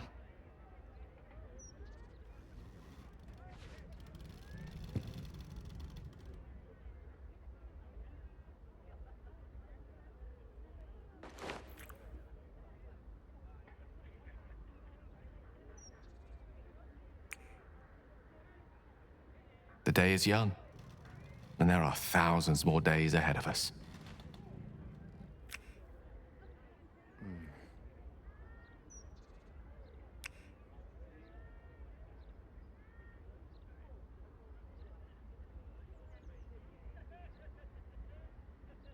Gale have made a home for yourselves in Waterdeep. Sometimes it isn't clear what he loves more, his research or you. But when he looks into your eyes or up at the stars while he sits by your side, you know the answer. One such night, your reveries are interrupted by an embarrassed apprentice delivering an urgent message written in a frail hand. An invitation to a gathering of former allies, those who stood with you against the Netherbrain 6 months ago. Gale the adventurer has quickly become Gale the academic, but he's all too happy to leave his tower for this meeting. You're quite certain I look acceptable? I can't remember when I last wore something other than my teaching robes. Feels a little odd to find myself in something so unsinged. I'm not entirely certain that would fall under the definition of smart casual, but I'll be sure to indulge you when we get home. I won't keep you to myself for too long, but while I have you, I want to say thank you for encouraging me to attend this evening. Teaching at Blackstaff Academy has proven such an unexpected pleasure. Sometimes I find it hard to tear myself away. Just one of the myriad unexpected ways life has delighted me in recent months. Even my own city feels new to me, now that I share it with you.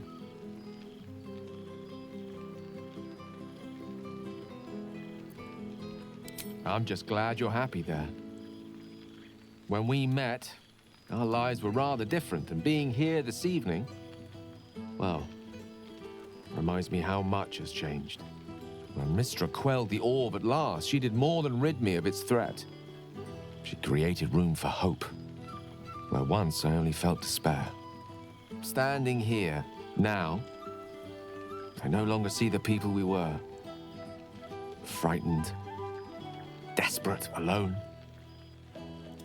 Changed, We survived. And we did it together. I've missed them.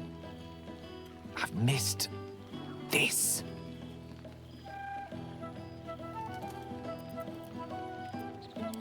I wouldn't go quite that far.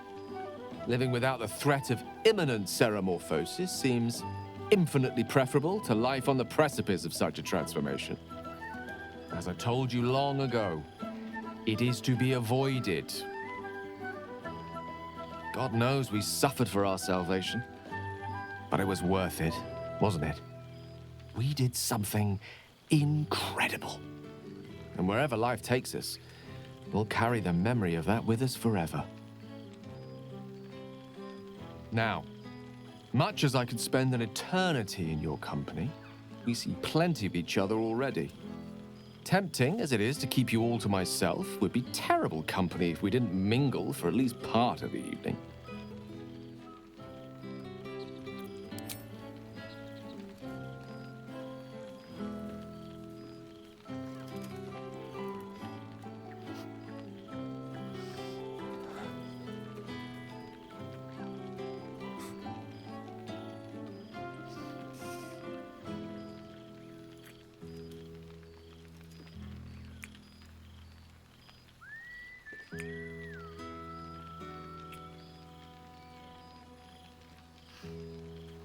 I love you.